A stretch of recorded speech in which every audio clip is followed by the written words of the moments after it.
Eh bien, bonsoir à tous, bienvenue sur le Space d'ACS, un média autour de l'actualité stéphanoise. Ce soir, j'aurai le plaisir d'être avec l'ours en co-animateur.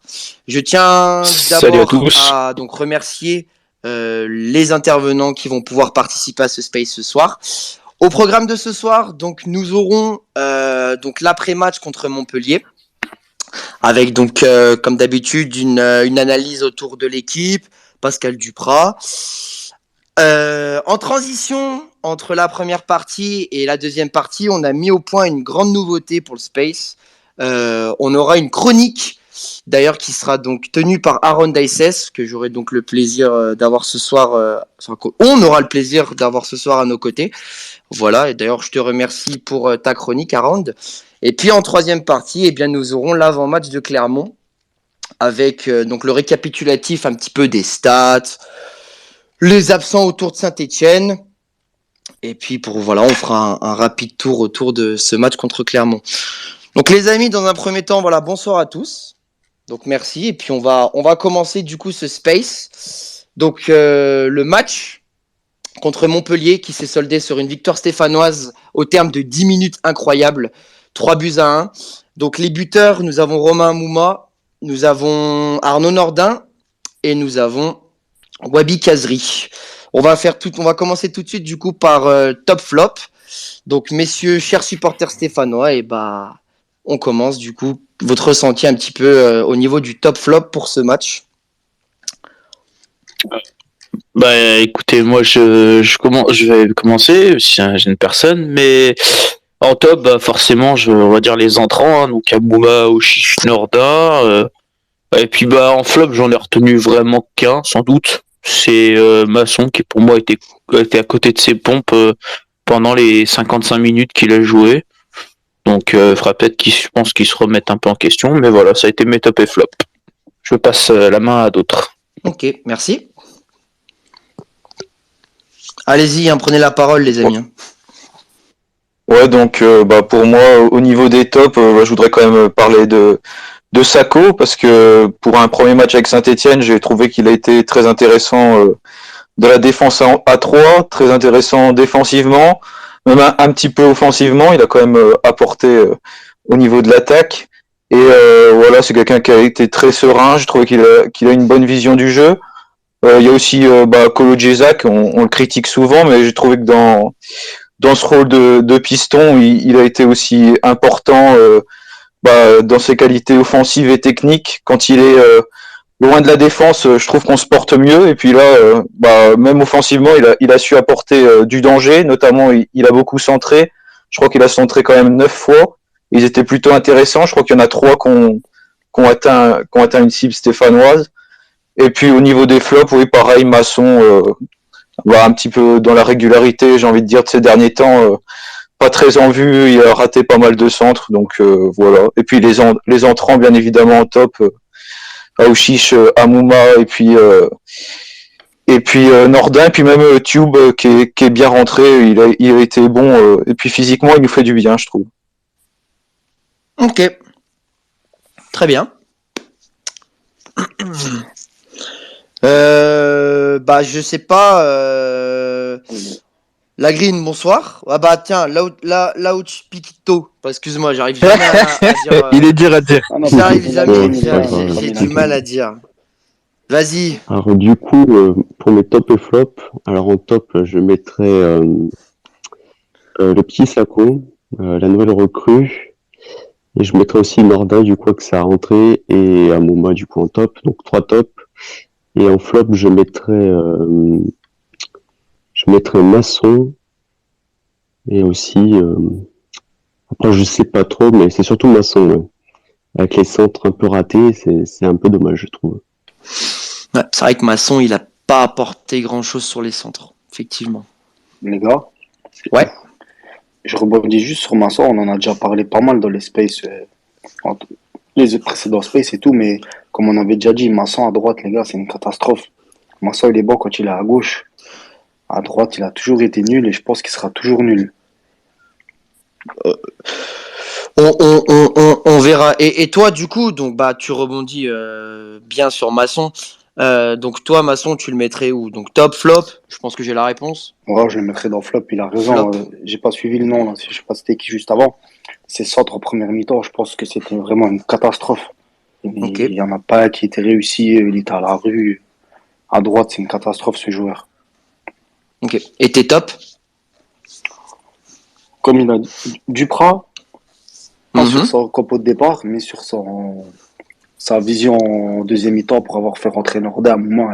Et comme il a dit le collègue Tchoub, très bonne rentrée de Tchoub, contrairement à Masson qui a réussi pas mal de centres et imposant physiquement. Donc les tops, oui, Aouchiche, très bonne rentrée parce qu'on l'avait critiqué la semaine dernière pour son entrée catastrophique à Bergerac. Très bonne rentrée contre Montpellier.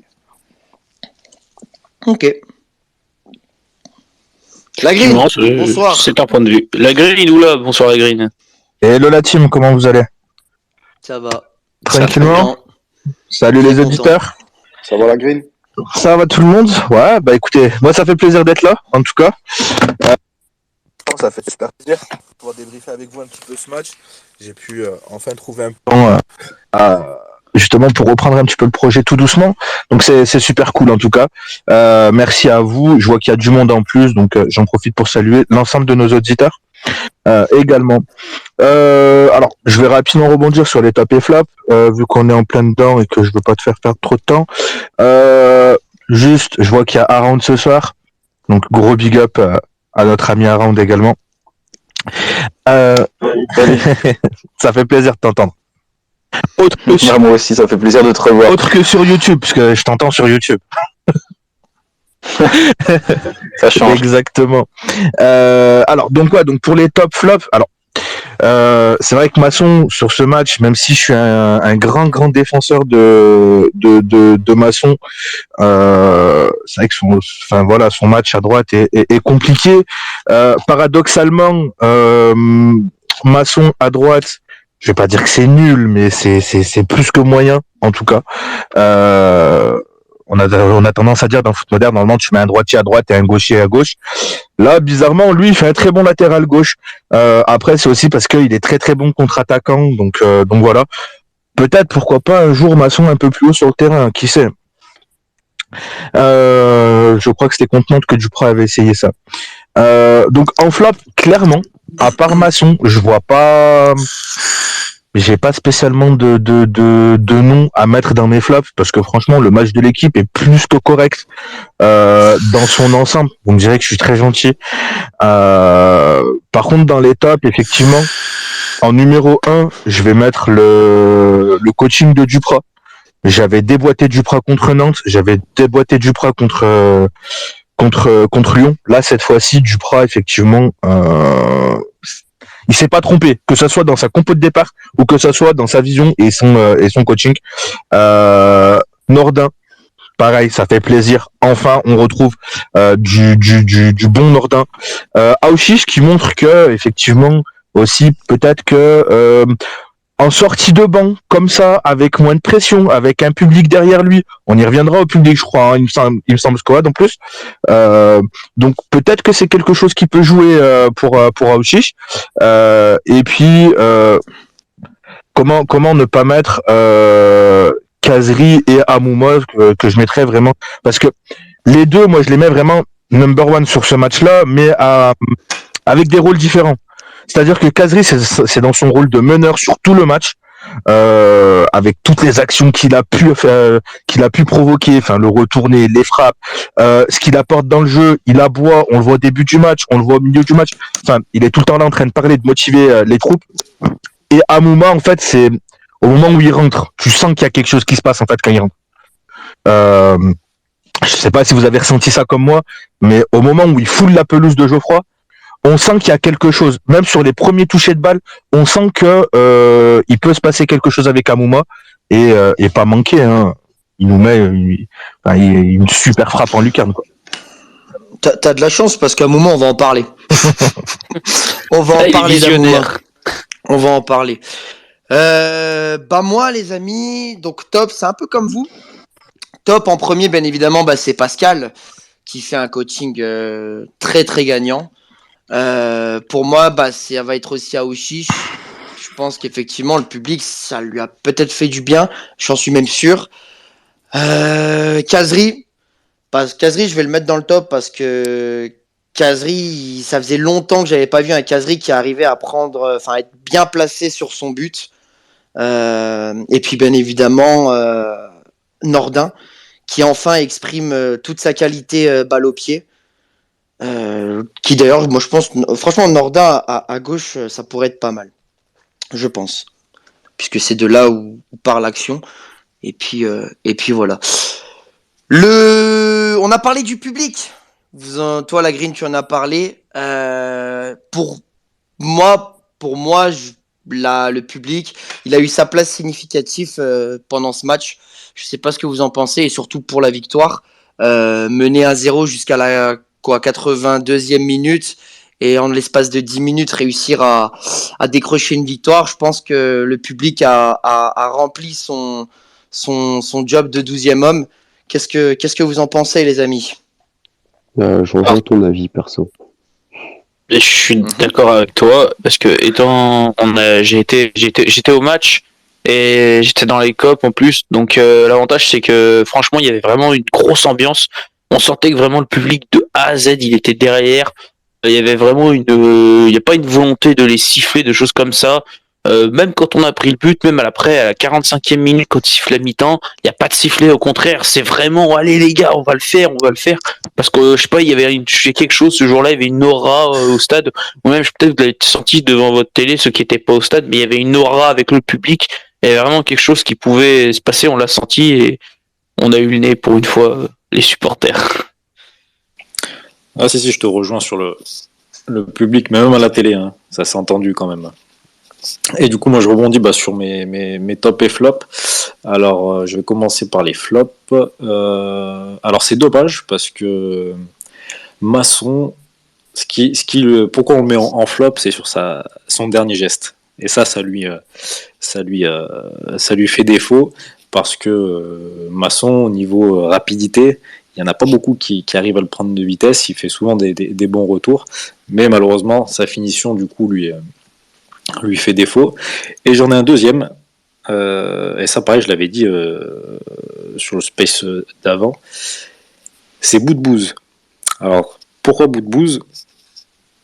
Parce qu'en fait il s'est éteint au fil du match, et en fait Kazri a pris le dessus, il a pris le lead par rapport à Boudbouz, dans le sens où ils étaient trop proches en fait.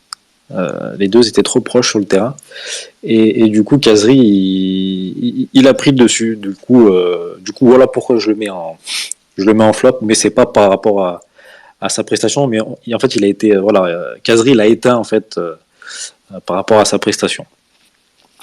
Et ensuite en top, alors j'ai bien aimé Sako, Kazri, les entrants. Et j'ai bien aimé Mangala dans le sens où il a apporté une certaine stabilité. On a vu qu'il parlait, il drivait sa défense, vraiment en tant que leader. Et après voilà, Kolo aussi, il a fait son match. Après voilà, c'est un top, on va dire presque général pour ma part. Je vois qui Gourniste. Juste, je voulais saluer Gourniste qui est avec nous. Salut Gourniste. Et puis je te laisse la parole. Désolé, la Green. Salut les gars, excusez-moi. Je sais pas si vous m'entendez. J'ai juste il y a du monde qui viennent de pop. Bien joué. Bonsoir à vous. Il y a Adri et Gournis qui viennent de nous rejoindre, donc comment vous allez les deux? Bah moi personnellement ça va, je viens juste de débaucher, donc je suis content d'être avec vous ce soir. J'espère que vous m'entendez bien. On t'entend. Ouais, bien. si on t'entend super bien, nickel. Et toi Gournis, comment tu vas? Bah moi ça va très très bien, fin de semaine et tout. Semaine de victoire, et puis belle victoire, enfin ça fait plaisir. Bien sûr que ça fait plaisir. Ah oui. La Green, tu voulais prendre la parole là il y a quelques instants. Juste, en fait, je voulais rebondir rapidement sur ce que disait Anto concernant Boudbouz. En fait, donc Boudbouz a complètement explosé en l'absence de Kazri. Parce que c'était lui notre leader technique. Quand on regardait, il n'y avait pas plus technique que Boudbouz en l'absence de Kazri. Et je veux même aller plus loin, c'était carrément lui notre leader d'attaque. Il a même fini par jouer le numéro 9, etc., info 9, etc. Le truc, c'est que voilà, là, on va se retrouver de nouveau avec le même problème qu'on a eu donc quand Boudbouz est arrivé à Saint-Étienne. C'est la complémentarité entre Boudbouz et Kazri. Alors, même si en soi, le style de jeu n'est pas forcément le même,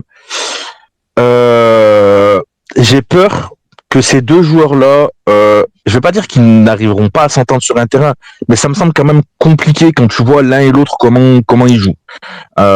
Donc maintenant, c'est soit tu vas mettre Boudbouz sur un côté au détriment d'un autre joueur d'aile, soit tu vas le mettre en numéro 10, mais de mettre Boudbouz derrière Kazri, avec un Kazri qui redescend énormément, donc qui va marcher sur les pieds à Boudbouz, et donc forcément Boudbouz, de par son caractère et son comportement, va s'effacer au fil du match. Parce que bah voilà, Kazri va redescendre, va prendre beaucoup de ballons, c'est lui qui va faire la plaque tournante, parce que Kazri c'est un 10, même s'il joue 9,5 chez nous, même s'il joue voilà en faux numéro 9. Donc c'est le problème qu'on va retrouver avec Boudbouz, c'est que quand tu vas le mettre sur le terrain avec Wabi Kazri, eh ben c'est soit l'un soit l'autre. C'est soit tu vas te retrouver avec Boudbouz on fire et bah Kazri forcément qu'est-ce qu'il va faire? Il va rester devant, il va pas redescendre, il va pas décrocher. Et justement, c'est pas on va dire que c'est quelque chose qu'il ne sait pas forcément faire, et c'est pas là où on va le retrouver vraiment à son top. Soit c'est Kazri qui va redescendre, et donc Boudbouz forcément qui va s'effacer. Donc voilà, c'est vraiment au niveau des profils où ça me semble compliqué à mettre les deux en même temps sur le terrain, et vous verrez, enfin c'était déjà le cas quand Boudbouz est arrivé, et petit à petit, j'espère me tromper, hein, mais vous verrez que petit à petit, c'est souvent qu'on verra soit l'un soit l'autre, mais pas les deux en même temps. Et pourtant, Dieu sait que ce serait tellement beau de les voir les deux en même temps on fire. Et donc pour toi, la green, donc si les deux jouent en même temps, comment tu voudrais voir Boudbouz avec Wabi? Comment tu vois les deux jouer pour l'avenir? Mais c'est en fait, ça me paraît compliqué en fait de les voir les deux. Tu vois, c'est vraiment ça en fait. C'est donc tant qu'à faire, vraiment éventuellement ce qu'on peut faire. Alors certains vont me dire que c'est peut-être couper les ailes des deux joueurs en faisant ça, mais j'ai envie de dire comme ça au moins tu es sûr de les avoir à leur max tout le temps. Éventuellement les faire alterner sur le terrain, c'est-à-dire quand l'un est sur le terrain, l'autre n'y sera pas. Et même mieux, la grid, j'avais sur le space précédent, j'avais même évoqué l'idée au vu des performances que Boudbouz avait fait un peu en relayeur juste devant la défense, il avait fait des très très bons matchs. Pourquoi pas faire redescendre Boudbouz et laisser un peu plus de liberté à Kazri par la suite, en vrai numéro 10. Après, c'est une idée, hein, je suis pas, tu vois. Je suis d'accord avec toi, mais pour moi, cette place, en fait, je suis en train de militer pour ça, mais pour moi, cette place-là, elle est censée appartenir à Aouchiche. Je veux voir Aouchiche avec ce rôle-là. En quoi? En relayeur? En espèce de 8, un petit peu. Ouais. Justement, il aura pas besoin de prendre le jeu à son compte parce que c'est Kazri qui va le faire. Donc il aura pas cette pression-là. Donc après, éventuellement, pour mêler un peu nos deux idées, pourquoi pas avoir... Mais ça me paraît quand même assez complexe à mettre en place, étant donné qu'il faut quand même une certaine assise défensive.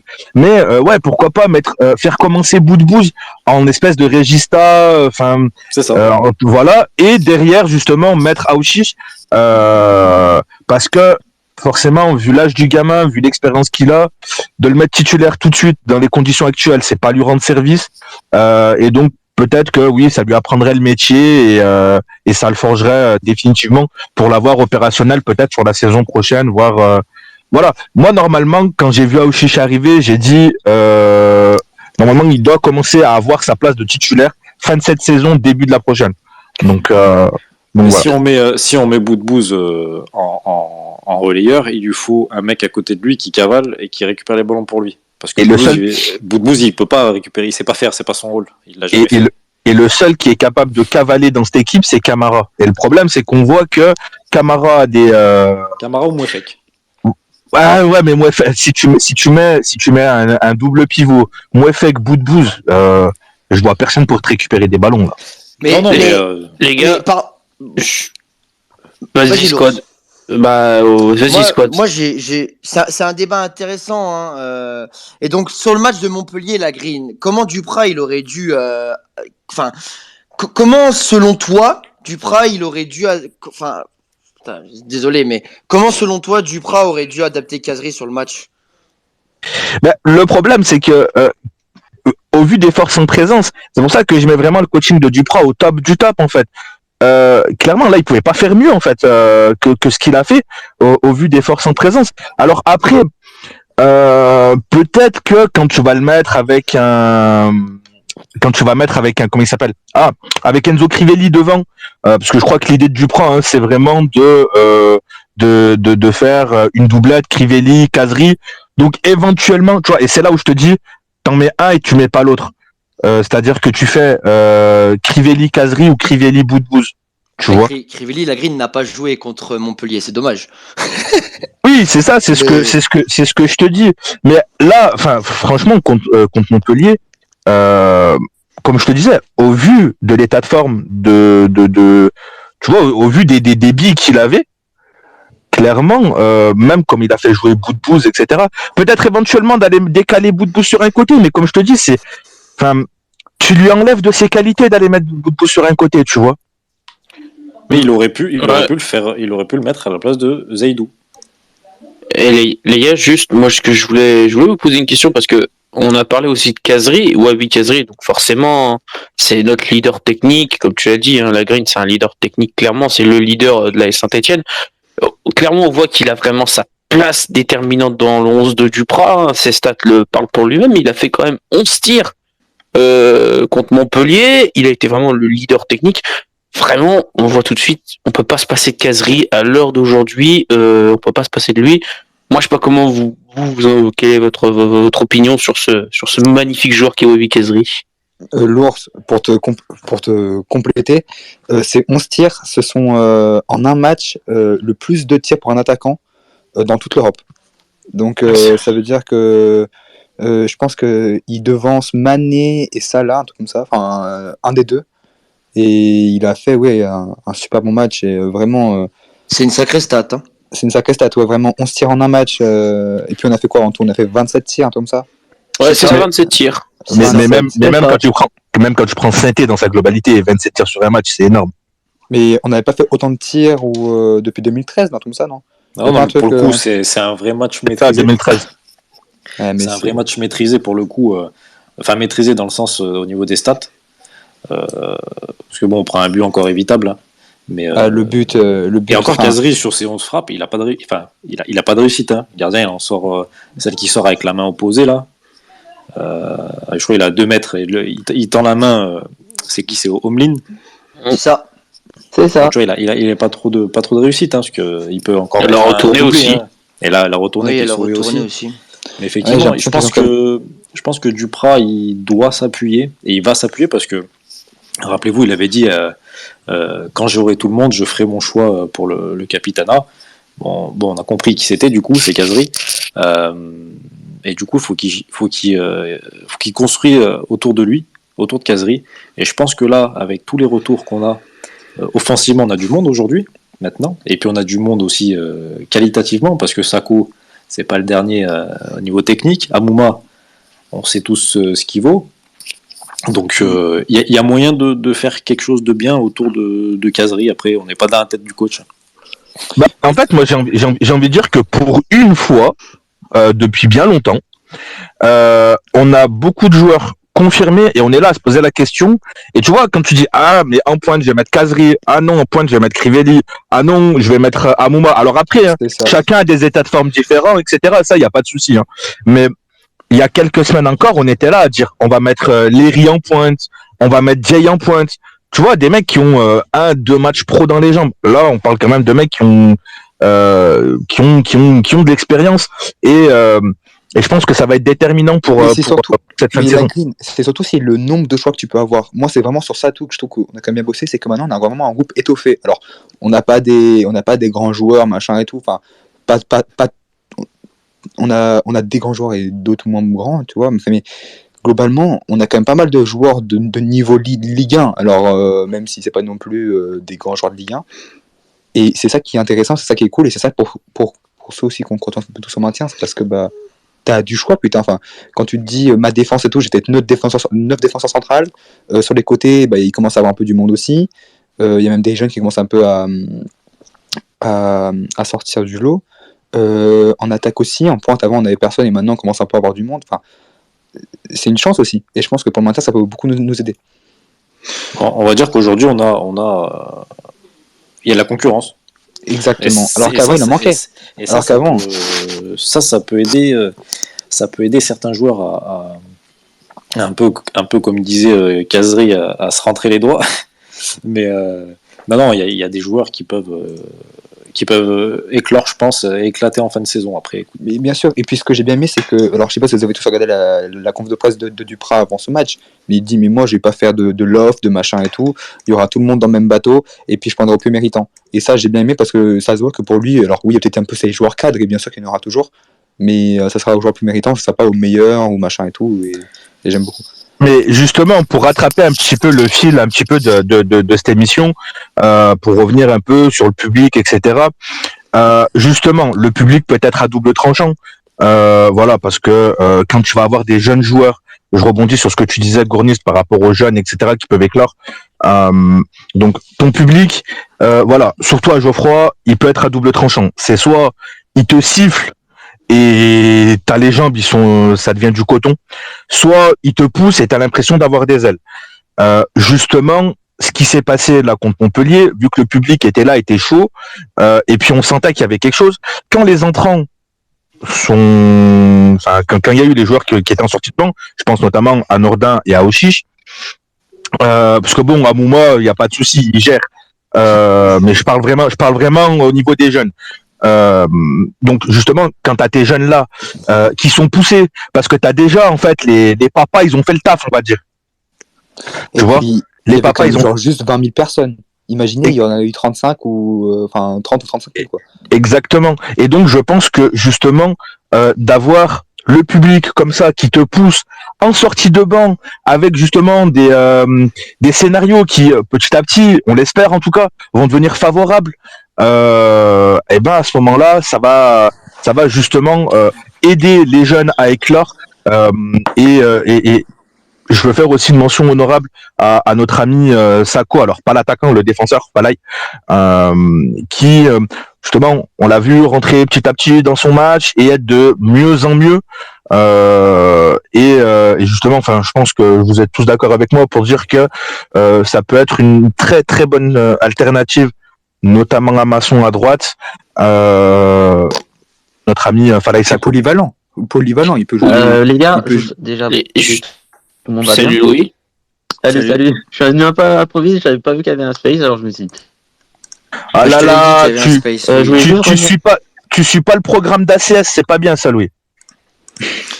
Non mais la green, tu as parlé de Falay Sako, on va y venir et on parlera aussi d'Eliakim Mangala parce que c'est deux défenseurs qui nous ont apporté beaucoup dans ce match.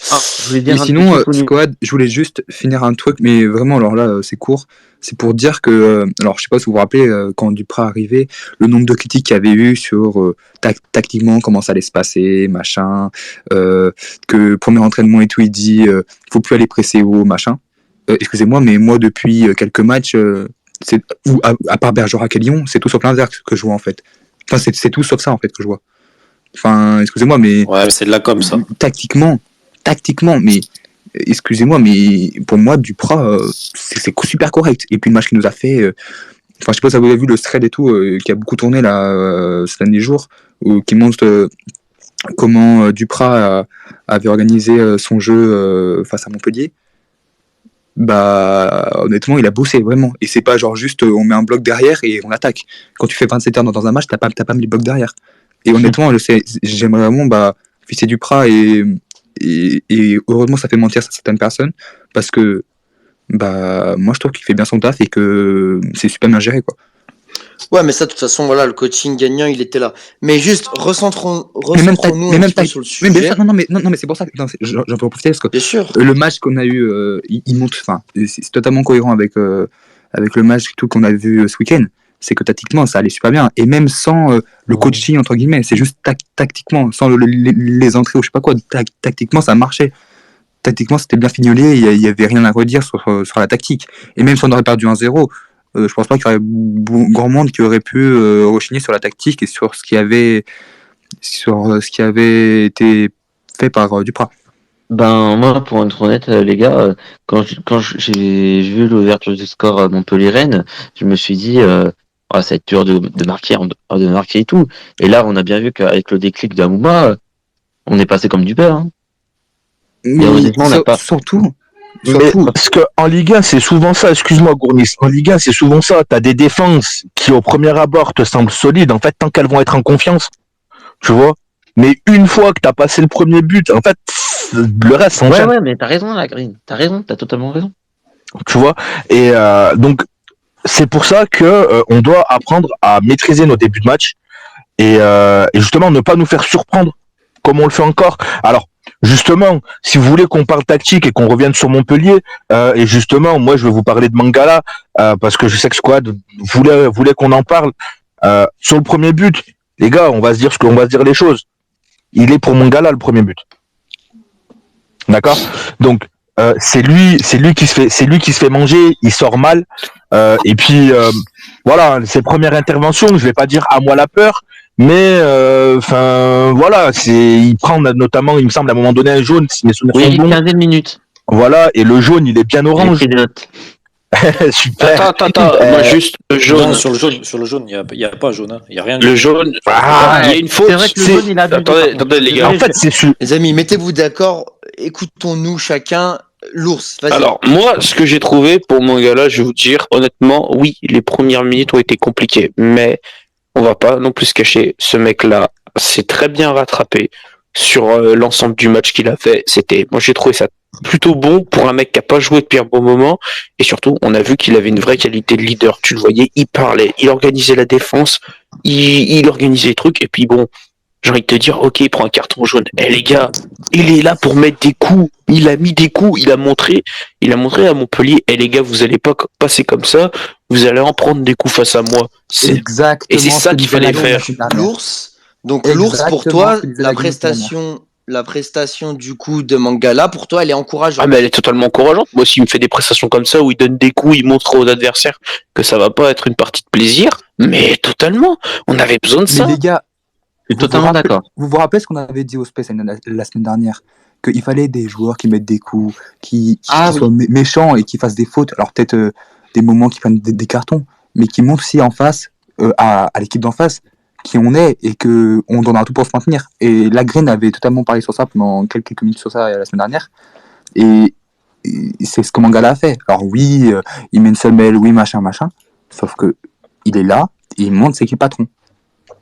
Mais c'est exactement ça. Et donc, justement, en fait, ce qui était cool avec Mangala, c'est que il est monté en puissance tout au long du match, tout comme Falaï Sako. C'est vraiment petit à petit, en fait, ils sont montés en pression. Mais en fait, c'est comme tout le match. Si vous regardez, en fait, le match, franchement, ce match-là, je me suis retapé 2 fois. En fait, c'est tout l'ensemble, en fait. C'est-à-dire que c'est l'équipe qui est montée crescendo, le public qui est monté crescendo également. Il y a vraiment eu, en fait, mais il y a eu surtout un déclic quand t'as fait passer ton 3-5-2 en 4-4-2 aussi. Parce qu'en fait, quand tu remplaces, si je me trompe pas, Aouchiche, quand tu remplaces Mangala par Aouchiche. Oui. On n'est pas passé à 4. Moi, j'ai revu le match et on est passé à 3, pas à 5, on est passé à 3 derrière. En fait, il on a fait tout le match. Oui, on a fait tout le match à 3 derrière. Il a refait des coups dans l'axe. Mais excusez-moi, mais j'ai l'impression qu'il y a eu un changement de dispositif, ou sinon tu es passé à 5 défenseurs, à 3 défenseurs, mais quand tu fais le changement Mangala par Aouchiche, il y a bien un déclic. Et puis, moi, j'ai aussi regardé le match de Gourna, et quand tu passes aussi à plus d'attaquants, enfin, quand il y a ce changement-là, tu vois aussi qu'il prend aussi... qui se sont peut-être même plus à l'aise, Gourna. Et j'ai l'impression que vous n'avez pas trop parlé, mais il fait un match de monstre, il fait un match... Moi, excuse-moi la Green. Vas-y, Squad. Pour moi, je vais vous dire le déclic, c'est simple. Il y a plusieurs faits de jeu. Il y a déjà, c'est malheureux, mais bon, c'est peut-être ce qui nous a aidés. On pourra peut-être en débattre juste à la suite. La sortie d'Omelin sur blessure, pour moi, qui a été un déclic. Le premier fait de jeu qui a fait que peut-être Saint-Etienne s'est dit, allez, on y va. Il n'y a plus leur premier gardien. Et puis, il y a la rentrée de Romain Mouma. Romain Mouma qui a mis un but qui était difficile à mettre. Il avait déjà marqué contre Montpellier. Mais tu sais, tous ces petits faits de jeu là pour moi, qui ont fait, enfin, c'était ça les déclics en fait qui ont fait que l'équipe n'a pas lâché. Je sais pas ce que vous en pensez, mais moi, c'est ces deux faits de jeu là qui font que on a réussi ce qu'on a fait dans ce Mais match. t'as tout à fait raison. Et pour revenir sur le replacement tactique, au moment où Mangala sort, en fait, Mangala sort. Tes trois défenseurs centraux, ça reste Sako, Kolo et Nadé, si je sais pas. Voilà. Nadé, ouais. Nadé. En fait, piston gauche, c'est Nordin. Norda, ouais. Et piston droit, c'est Choub. Oh, Nordin, mais vraiment électrique. Enfin, moi, je peux pas faire mon top flop, mais Nordin. Il était tellement d'impact. Sans Nordin, on n'aurait pas eu le match, je pense. Donc, en fait, même si t'avais un moment en jambe, mais là, l'association et tout, sur le but et tout, et puis le deuxième but qu'il met, là, il la met tellement bien et tout, elle tourne et tout, il soit beau son tir. Ah non, mais rien. Mais Et tout à fait. Souquet, il est aux fraises quand il arrive sur le. Mais t'as tout à fait raison. Et alors, petite parenthèse tactique justement sur le replacement, c'est là où tu vois que c'est hyper important d'avoir des mecs qui connaissent leur poste. Je m'explique. Quand tu joues en fait avec tes trois défenseurs centraux là, donc comme on a dit, Sako, Nadé et Kolo. Derrière, donc là, t'es plus à 5, t'es vraiment réellement à 3 défenseurs. Sauf que ce qui est cool, c'est quoi? C'est que tu as un Gourna qui est capable de venir aider Nadé en défense centrale. Donc en gros, si vraiment c'est le feu, ça fait une charnière centrale entre guillemets Gourna, Nadé. Nadé qui a encore été bon. Exactement, tout à fait. De patron, et... tout à fait. Et plus je le regarde, plus je commence à l'aimer, moi, mais. Il rêve de Nadé. Ça y est. Nadé, mais. T'as Sako qui est axe droit, mais qui justement, si Gourna rentre dans cette défense-là, Sako passe latéral droit, et Kolo qui était axe gauche, qui lui passe justement latéral gauche à ce moment-là. Je sais pas si il faudrait un tableau noir pour expliquer un peu. Oui, bien sûr. Non mais je vois tout à fait. Voilà, on a vraiment les mecs qui maîtrisent en fait les deux postes. Et puis surtout, ce que j'ai envie de dire, c'est que quand tu vois, on avait du mal, mais il y a eu la sortie de Domlin machin, mais alors surtout, je pense vraiment, comme tu l'as dit, Squad, un déclic total avec ce but d'Amouma qui vient de nulle part, mais vraiment. Et en plus, c'est un but franchement, qui est juste, départ, c'est très difficile comme geste parce qu'il est un peu en déséquilibre et il tente une espèce d'enroulé. Des tribunes du Cop Nord, on la voyait tout de suite à côté. Et en fait, elle a vraiment il a vraiment bien pris le bon côté du pied à l'intérieur. Il t'a mis une belle enroulée et sincèrement, ça, c'est sans doute le déclic. C'est là où les joueurs se sont dit, mais sérieux, on peut les terminer là, ça y est, c'est fini. C'est surtout que moi, ce que j'ai pas aimé, c'est que sur les réseaux sociaux, ça disait, ouais, Amouma et tout, il a de la chance, je sais pas quoi. Non, elle est travaillée, ça se voit que c'est travaillé. Comment il la met, machin et tout, comment elle part. Ah non, c'est un enroulé digne de FIFA 22. Hein. Pour les joueurs de FIFA 22, c'est un enroulé de FIFA 22, les gars. À la Mahrez.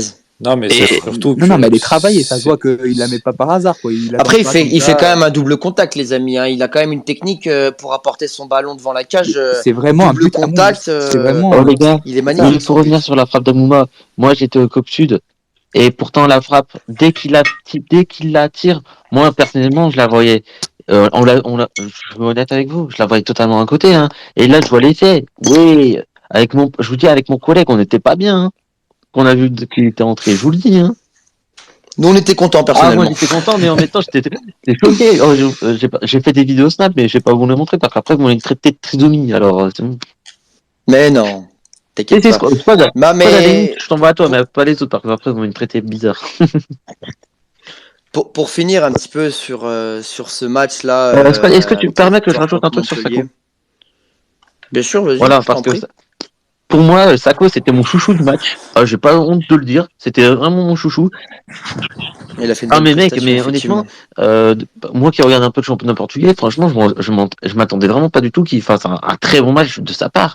Je pensais qu'il allait faire bonne chose, mais franchement, il a pas fait une masterclass, mais on va pas se cacher, mais voilà, il a fait quand même un très bon match, franchement. J'ai dit à mon collègue il m'a dit, mais putain, mais ferme ta gueule, t'es chiant avec ton Sako. Je l'ai dit, mais ferme ta gueule, il est trop fort ce mec. Je l'ai dit comme ça, clac. Mec, surtout, il a fait un mec 93% portugais, de passes il est très bon. La tête. c'est ça. Mais 93% de passes réussies. Ouais, en plus. Tout à fait. Et puis, t'as l'impression qu'en fait, il pouvait tout nous arriver. Lui, c'est bon, il allait prendre le ballon, il allait gérer, machin. Non, mais Il y avait un les joueur gars, qui passait à travers. les gars, je vais vous Lui, demander il quelque arrivait, chose. tout, il allait prendre le ballon. Enfin, Est-ce que vous avez pas un moment ça a moi été notre sauveur aussi défensivement. Parce que des moments, il y avait des petits trous Oui, et tout. oui, Et vraiment, ça lui, arrive, il ça arrivait, il arrive. prenait le C'est ballon. bon, c'est pas grave. Il relançait bien. Enfin, Oui, mais à un moment, je sais pas pourquoi, mais j'ai vu qu'à un moment, Sakou voulait prendre par la profondeur, genre à décaler sur le côté, mais qu'il pouvait pas parce qu'il devait rester en défense centrale. Mais par contre, moi, franchement, si Sakou, on le met sur un côté, il peut faire du sale, les gars. Moi, je vous dis. Je vais juste, on va terminer vite fait sur le match. Je vais laisser la parole à Adri et ensuite je vous poserai une question pour finir cette rubrique sur ce match. Vas-y Adri. Faut le faire remonter, Adri. Il est redescendu dans les auditeurs, là, apparemment. Ah ouais, effectivement. Il y a Around aussi qui est descendu. Par contre, si je fais peut-être monter Adri, je sais pas, peut-être que quelqu'un va sauter malheureusement parce qu'on est beaucoup ce soir en intervenant. Donc, on s'excuse pour ça. Adri, vas-y, tu peux dire un peu ton ressenti. Oui, alors du coup, par rapport au match, honnêtement, ça faisait longtemps, enfin ça faisait un petit moment que je n'avais pas pris autant de plaisir sur un match de Saint-Etienne, honnêtement. On les a bouffés. Franchement, les Montpellierans, on les a bouffés. Alors oui, pendant 80 minutes avant les rentrées d'Amouma, Norda, etc., on a beaucoup centré, on a beaucoup tenté, mais pas un bon centre de précis. Et voilà ce qui nous manque depuis le début de saison. On écarte bien à chaque fois, mais on manque cruellement de numéro 9. Là où Crivelli va faire du bien, même si je suis pas fan de ce joueur.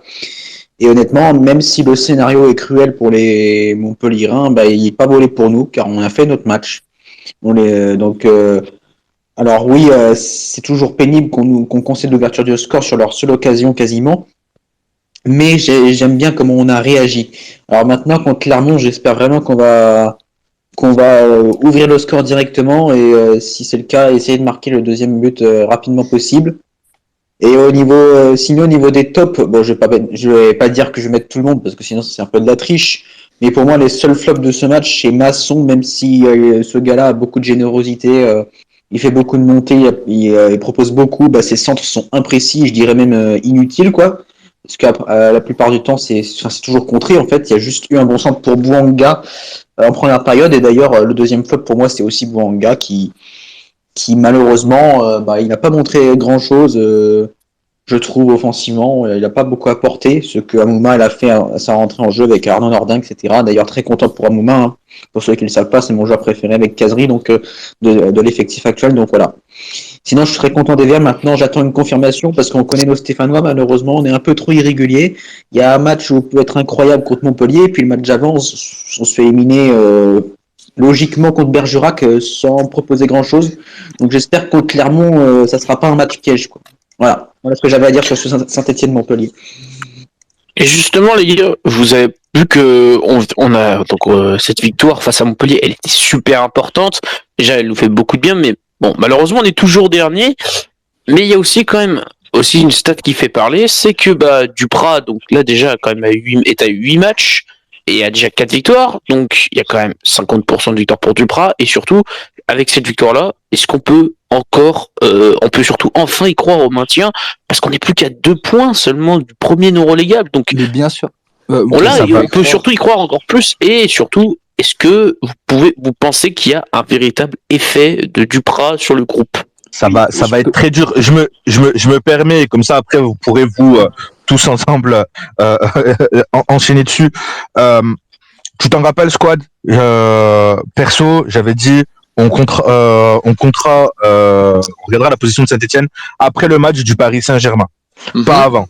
On en a parlé cette semaine ensemble.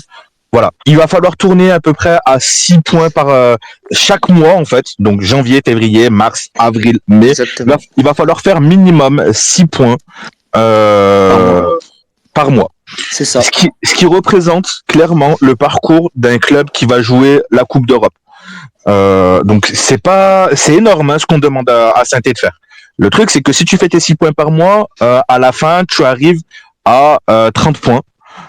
Donc 30 plus les 12 qu'on avait donc au mois de janvier quand on a commencé notre remontada, ça fait 42 points, t'es maintenu. Et je pense que cette année, avec 42 points, tu seras même, comme la saison dernière, tu 16e, vois, 15e, je pense. 13, 14, 15, tu vois, quelque chose comme ça. Mm. Donc voilà, ça c'est l'objectif. Maintenant, il va falloir que l'équipe s'y tienne.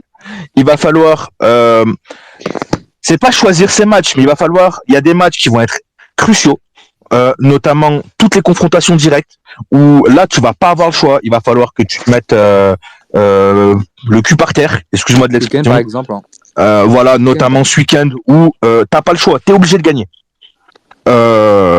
Et si tu fais ça, mêler derrière un petit peu aux contre-performances des autres équipes, etc., ça peut le faire. Et même justement, je pense très clairement, si tu fais tes 6 points par mois, tu n'as même pas besoin de regarder en fait les adversaires. Voilà. C'est pour ça que pour moi, j'ai toujours dit que c'était compliqué au vu de ce que je voyais, notamment sur les premiers matchs de janvier. On va voir, on va laisser faire. Là, pour l'instant, voilà, Montpellier, Angers, c'est cool. Il y a eu les 2 matchs de Coupe de France aussi, c'est cool. J'ai vu aussi des choses où, encore une fois, Saint-Étienne, on retombait parfois dans nos travers. Donc, c'est pour ça que, pour moi, il est encore un peu tôt. C'est pour ça que je veux laisser le mois de février là se terminer. Il va y avoir Clermont, il va y avoir Strasbourg, notamment. Pour moi, Strasbourg, ça doit faire 1 point. Clermont, ça doit en faire 3. Et derrière, t'as Paris. C'est le match, tu sais que voilà, et encore, si je dis pas de bêtises, ils seront en plein dans leur confrontation avec le Real Madrid. Donc il y a moyen de peut-être, je dis bien, d'essayer d'aller gratter quelque chose, même si voilà, c'est pas lui le match le plus important. Voilà. Donc on fera un vrai bilan en février, mais après voilà, c'est prometteur, pas d'enflammade, et on se donne rendez-vous fin février. Moi, personnellement, le match contre Paris, je le compte pas totalement, puisque on sait que Paris, je vais pas dire que c'est impossible de les battre. Ça dépend comment ils jouent après. S'ils jouent comme la plupart du temps cette saison, c'est-à-dire gagner sans briller, en vrai, je pense personnellement, moi, je pense qu'on va perdre ce match, mais pas sur un gros score, quoi. Ça dépendra de leur forme. Mais Même PSG, ils peuvent marquer à tout moment, quoi. Le problème, c'est même quand ils jouent mal, ils ont un bon mental. C'est ça ce qui fait leur force un peu. ouais, même C'est qu'ils ont du talent, ils ont du talent, ils ont Non, mais du le talent. plus drôle, c'est qu'on Ils ont a du talent. limite mieux qu'eux. Le plus drôle, c'est qu'au limite, même en temps dernier, on a limite un meilleur fond de jeu que le PSG des moments à ce moment. Moi, des moments, j'étais en mode, mais j'ai regardé quelques matchs du PSG. Enfin bon, bref, on s'écarte un peu trop du sujet, mais. Contre Lille, ils se sont fait. Enfin, bref. Enfin, contre Lille, je veux dire, ils ont défoncé Lille, quoi. Donc, là, Oui, Non, mais c'est vrai, mais après, voilà, tu peux te dire, excuse-moi, Squad, tu peux te dire contre le PSG, si t'as un petit PSG, machin, etc., peut-être le point qui te fera peut-être la différence plus tard.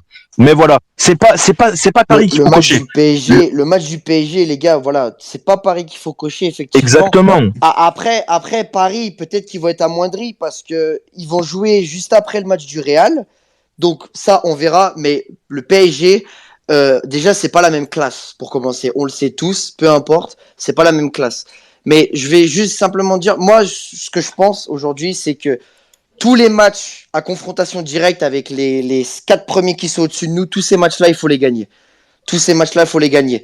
La Green, tu as entièrement raison sur Strasbourg. Si on peut prendre au moins 1 point contre Strasbourg à la maison, parce que Strasbourg est 4e, bien évidemment, on va espérer d'aller chercher la victoire comme on a été cherché contre Montpellier. Mais dans la physionomie du jeu, de ce que propose Strasbourg et de ce que propose Montpellier, de base, il fallait prendre effectivement au moins 1 point. On en a pris 3 contre Montpellier, donc c'est super encourageant. Maintenant, toutes les équipes comme Lorient, Troyes, Metz, toutes ces équipes-là, il va falloir aller automatiquement gagner. Parce que déjà, c'est des équipes, moi, on regarde tous les matchs à la télé, les amis, sur Prime Video. C'est des équipes qui proposent pas de jeu. Bordeaux. Bordeaux aussi, merci de me le rappeler. Bordeaux. C'est des équipes qui proposent pas de jeu.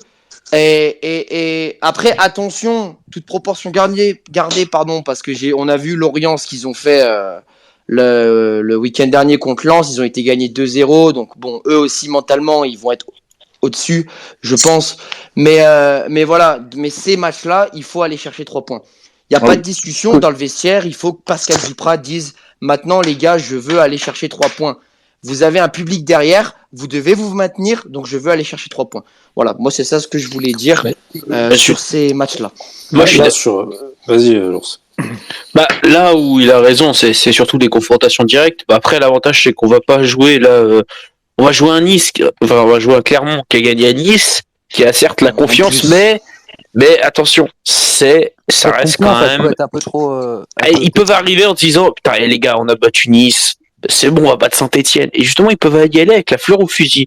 Nous, faut qu'on soit concentré dans notre but de se dire, chaque match, c'est une putain de finale. Des matchs comme Clermont, c'est la finale, c'est comme si on jouait une finale de Ligue des Champions.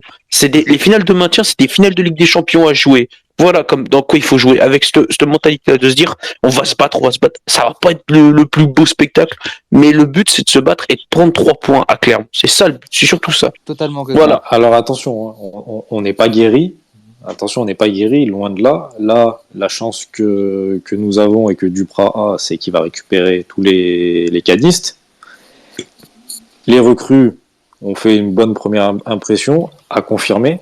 Attention. Et là, on va affronter Clermont, qui pour moi a le meilleur jeu des 5 derniers. Quand je dis meilleur jeu, c'est-à-dire qu'il y a une philosophie. Ça veut repartir derrière, ça joue au ballon. Et attention, faut pas y aller, faut pas aller à Clermont en disant on a gagné Montpellier, on peut battre tout le monde. Non, il faut quand même. Après, j'ai confiance parce qu'on a des joueurs d'expérience quand même pour calmer un peu tout ça. Mais faut partir confiant, mais pas trop. Mais tu as tout à fait raison. Et puis ne pas oublier que je pense qu'au vu du match aller, Clermont va vouloir un petit peu se venger entre guillemets du match aller. En tout cas, les gars, c'était super intéressant. Juste, les gars, c'était super pour ce débrief déjà de ce match contre Montpellier. Maintenant, je vais laisser la place à notre ami Around pour sa petite chronique. Around, tu as les manettes, c'est à toi. Ok, bon bah c'est parti. Donc on va parler de la mission maintien, d'état d'esprit affiché par les joueurs et un potentiel effet Duprat qui se met en place. Donc comme on le sait tous, l'arrivée de Pascal Duprat, elle partageait l'avis de nombreux supporters, homme de l'autre situation ou coach qui a fait son temps. Donc les avis ils étaient très très opposés. Mais presque 2 mois plus tard et malgré un début compliqué sous ses ordres en Ligue 1, 3 défaites successives, donc Nantes, Lens et Lyon, le coach savoyard, il trouve à ses débuts pas la solution. Mais le mois de janvier, il est synonyme de mercato et donc de renouveau. Il a ainsi vu son 3-4-3 s'étoffer, pouvant inclure des joueurs d'expérience, emmenant une nouvelle dynamique. Lors des 2 derniers matchs victorieux face à Angers et Montpellier, on a pu sentir un groupe qui se lâchait et qui commençait à repartir de l'avant, se créant plus d'occasions. De plus, des retours de joueurs importants de la CAN, comme Kazri ou encore le retour de blessure de Romain Mouma, permettent d'avoir un groupe plus conséquent et surtout de qualité. On remarque une équipe plus combative, qui se serre les coudes, ne lâchant pas, portée par son public pour infliger 3 buts à Montpellier en 10 minutes. Ça montre peut-être un état d'esprit de battant qui caractérise nos joueurs en ce moment. Donc les beaux discours de Duprat en sont-ils à l'origine? En tout cas, on ressent une équipe qui semble produire des matchs plus aboutis de la première à la 90e, ne jetant pas toutes ses forces dans la bataille lors des 15 premières minutes, comme ce fut le cas avec Claude Puel, pour encaisser le premier but et ensuite ne jamais revenir. Une certaine confiance semble de nouveau caractériser cette équipe. Pascal Duprat, c'est un entraîneur qui est proche de ses joueurs, beaucoup moins froid que Claude Puel, ce qui permet sans doute à des jeunes de se sentir plus en confiance. Pascal Duprat, il est également dans un coaching qui se fait beaucoup moins tardivement que son prédécesseur. Lorsque son équipe est menée au score, il n'attend pas la 90e minute pour faire rentrer toutes ses forces en présence comme Claude Puel le faisait alors qu'on était mené au score. Mais une des autres raisons à cela, ça peut néanmoins être aussi le fait qu'on a quand même 15 joueurs, il faut pas l'oublier, qui sont en fin de contrat, en fin de saison. Et ils pensent que c'est peut-être le moment de prouver ou alors de reprouver leur vrai niveau pour trouver un point de chute dans quelques mois à Saint-Etienne ou ailleurs. Attention, ce caractère de battant, il a déjà été montré un certain 7 novembre, justement, contre l'équipe de Clermont, où les Verts, qui étaient menés pourtant 2-0 jusqu'à la 78e, avant de battre Clermont dans le temps additionnel. Mais malgré une victoire la journée suivante face à 3, 1-0, la SSE s'est inclinée ensuite à 7 reprises consécutives, si on enlève les matchs de Coupe de France. La victoire suivante, c'était contre Angers, tout simplement. Et si enfin des éléments venaient aider les Verts, les poteaux qui nous ont tant maudits, ils ne sont plus touchés depuis quelques matchs. Donc c'est peut-être un signe du destin. Quoi qu'il arrive, en poursuivant avec cet état d'esprit, en voyant des recrues s'intégrant petit à petit dans l'effectif, c'est impossible que les Verts restent à cette place. Incapable de confirmer sur 2 matchs consécutifs, ce qui fut une nouvelle fois prouvé en Coupe de France face à Bergerac, un premier élément de réponse pour constater si cette dynamique pourra ainsi être mise en lumière lors de ce match contre Clermont. Une équipe qui reste aussi sur 2 succès consécutifs contre Rennes et Nice, ce qui n'est quand même pas rien. Je te remercie beaucoup, Aaron. C'était exceptionnel. Merci beaucoup pour ta chronique. Vraiment, un très beau travail de ta part. Moi, je t'applaudis fortement. Merci, Aaron. De rien, merci. Alors, on va pouvoir enchaîner. On va pouvoir enchaîner sur cet avant-match puisque notre adversaire, c'est un voisin. Alors, certes, un voisin un peu lointain par rapport à les quenelles lyonnaises, mais en tout cas, c'est un voisin. C'est le Clermont Foot 63. On va passer pour l'avant-match où l'AS Saint-Étienne se déplacera au stade Gabriel Montpied ce dimanche à 15h. Ce sera sur Prime Video ou pour ceux qui ont la chance de pouvoir y aller au stade, malgré un arrêté préfectoral interdisant les supporters stéphanois. En tout cas, on va fortement aborder ce match et surtout, on va noter donc les absents. Côté Clermont, Bilong, Albert, Kawi, et côté stéphanois, on a juste Gabriel Silva qui est absent, puisque même Miguel Troco est revenu. Donc pour les séries, on va dire, de matchs, Clermont est sur un nul, 2 défaites sur les 5 derniers matchs, et 2 victoires, donc notamment contre Rennes et Nice. Pour nos Verts, c'est un peu plus compliqué, c'est sur 5 derniers matchs, c'est 2 défaites, 1 victoire, donc une défaite après contre Bergerac, et la dernière victoire contre Angers. Enfin, contre Montpellier plutôt, excusez-moi.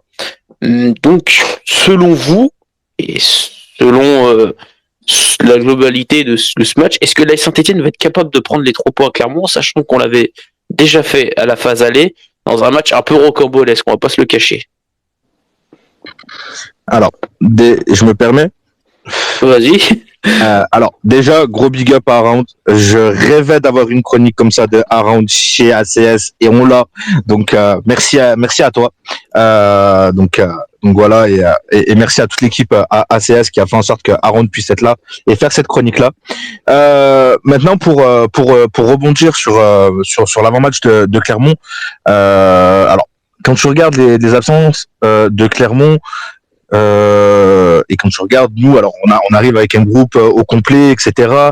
Un peu de confiance aussi, j'ai envie de dire, parce qu'on enchaîne, on est pas mal.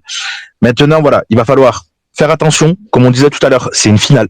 T'as pas le droit à l'erreur. Tu dois être là tout de suite, d'entrée de jeu. Faut éviter ces matchs-là, à prendre un but et puis après cravacher, etc. C'est pas bon non plus. Donc voilà. Maintenant, je pense que coach Duprat et puis l'ensemble de l'effectif, c'est à quoi s'attendre. Ça va quoi s'attendre. Je pense que le coach va renouveler un peu la même équipe, le même 11 qui a fait le match contre Montpellier, et justement, malgré que Troco revienne ou ce genre de choses, en tout cas, je vois pas de valeur ajoutée à un retour Troco, notamment. Donc voilà. Donc tu vas avec le même 11, tu te fais pas surprendre, tu fais un bon vieux 1-0 des familles. Tu prends tes 3 points, surtout que au passage, je vois qu'il y a Max de Saint Inside, donc gros big up. Et justement, pour rebondir sur ce qu'il avait dit lui lundi, il y a moyen que, il me semble, il y a moyen qu'on ne soit plus relégable en fonction des résultats. Donc, même si c'est que pendant une semaine, ou même si ça peut compter, de la même manière que on s'était décollé de cette dernière place avec cette victoire contre Montpellier, c'est pareil, ça peut jouer dans les têtes, ça peut faire du bien au moral, que ça soit de l'effectif, que ce soit des supporters. Donc voilà, match crucial, il va falloir être bon, il va falloir le gagner ce match-là. Alors oui, tout à fait, c'est un match qu'il faut gagner, mais en même temps, on peut au moins, je pense, se baser sur un très bon outil de travail, qui est donc cette victoire à Montpellier. Donc suite à cette victoire, moi je pense qu'on est capable de continuer sur cette série, mais est-ce que vous pensez qu'on peut continuer sur cette série? Bien évidemment, il y aura des défauts à corriger sur des choses. Par exemple, je pense éviter peut-être de prendre le premier but, c'est important.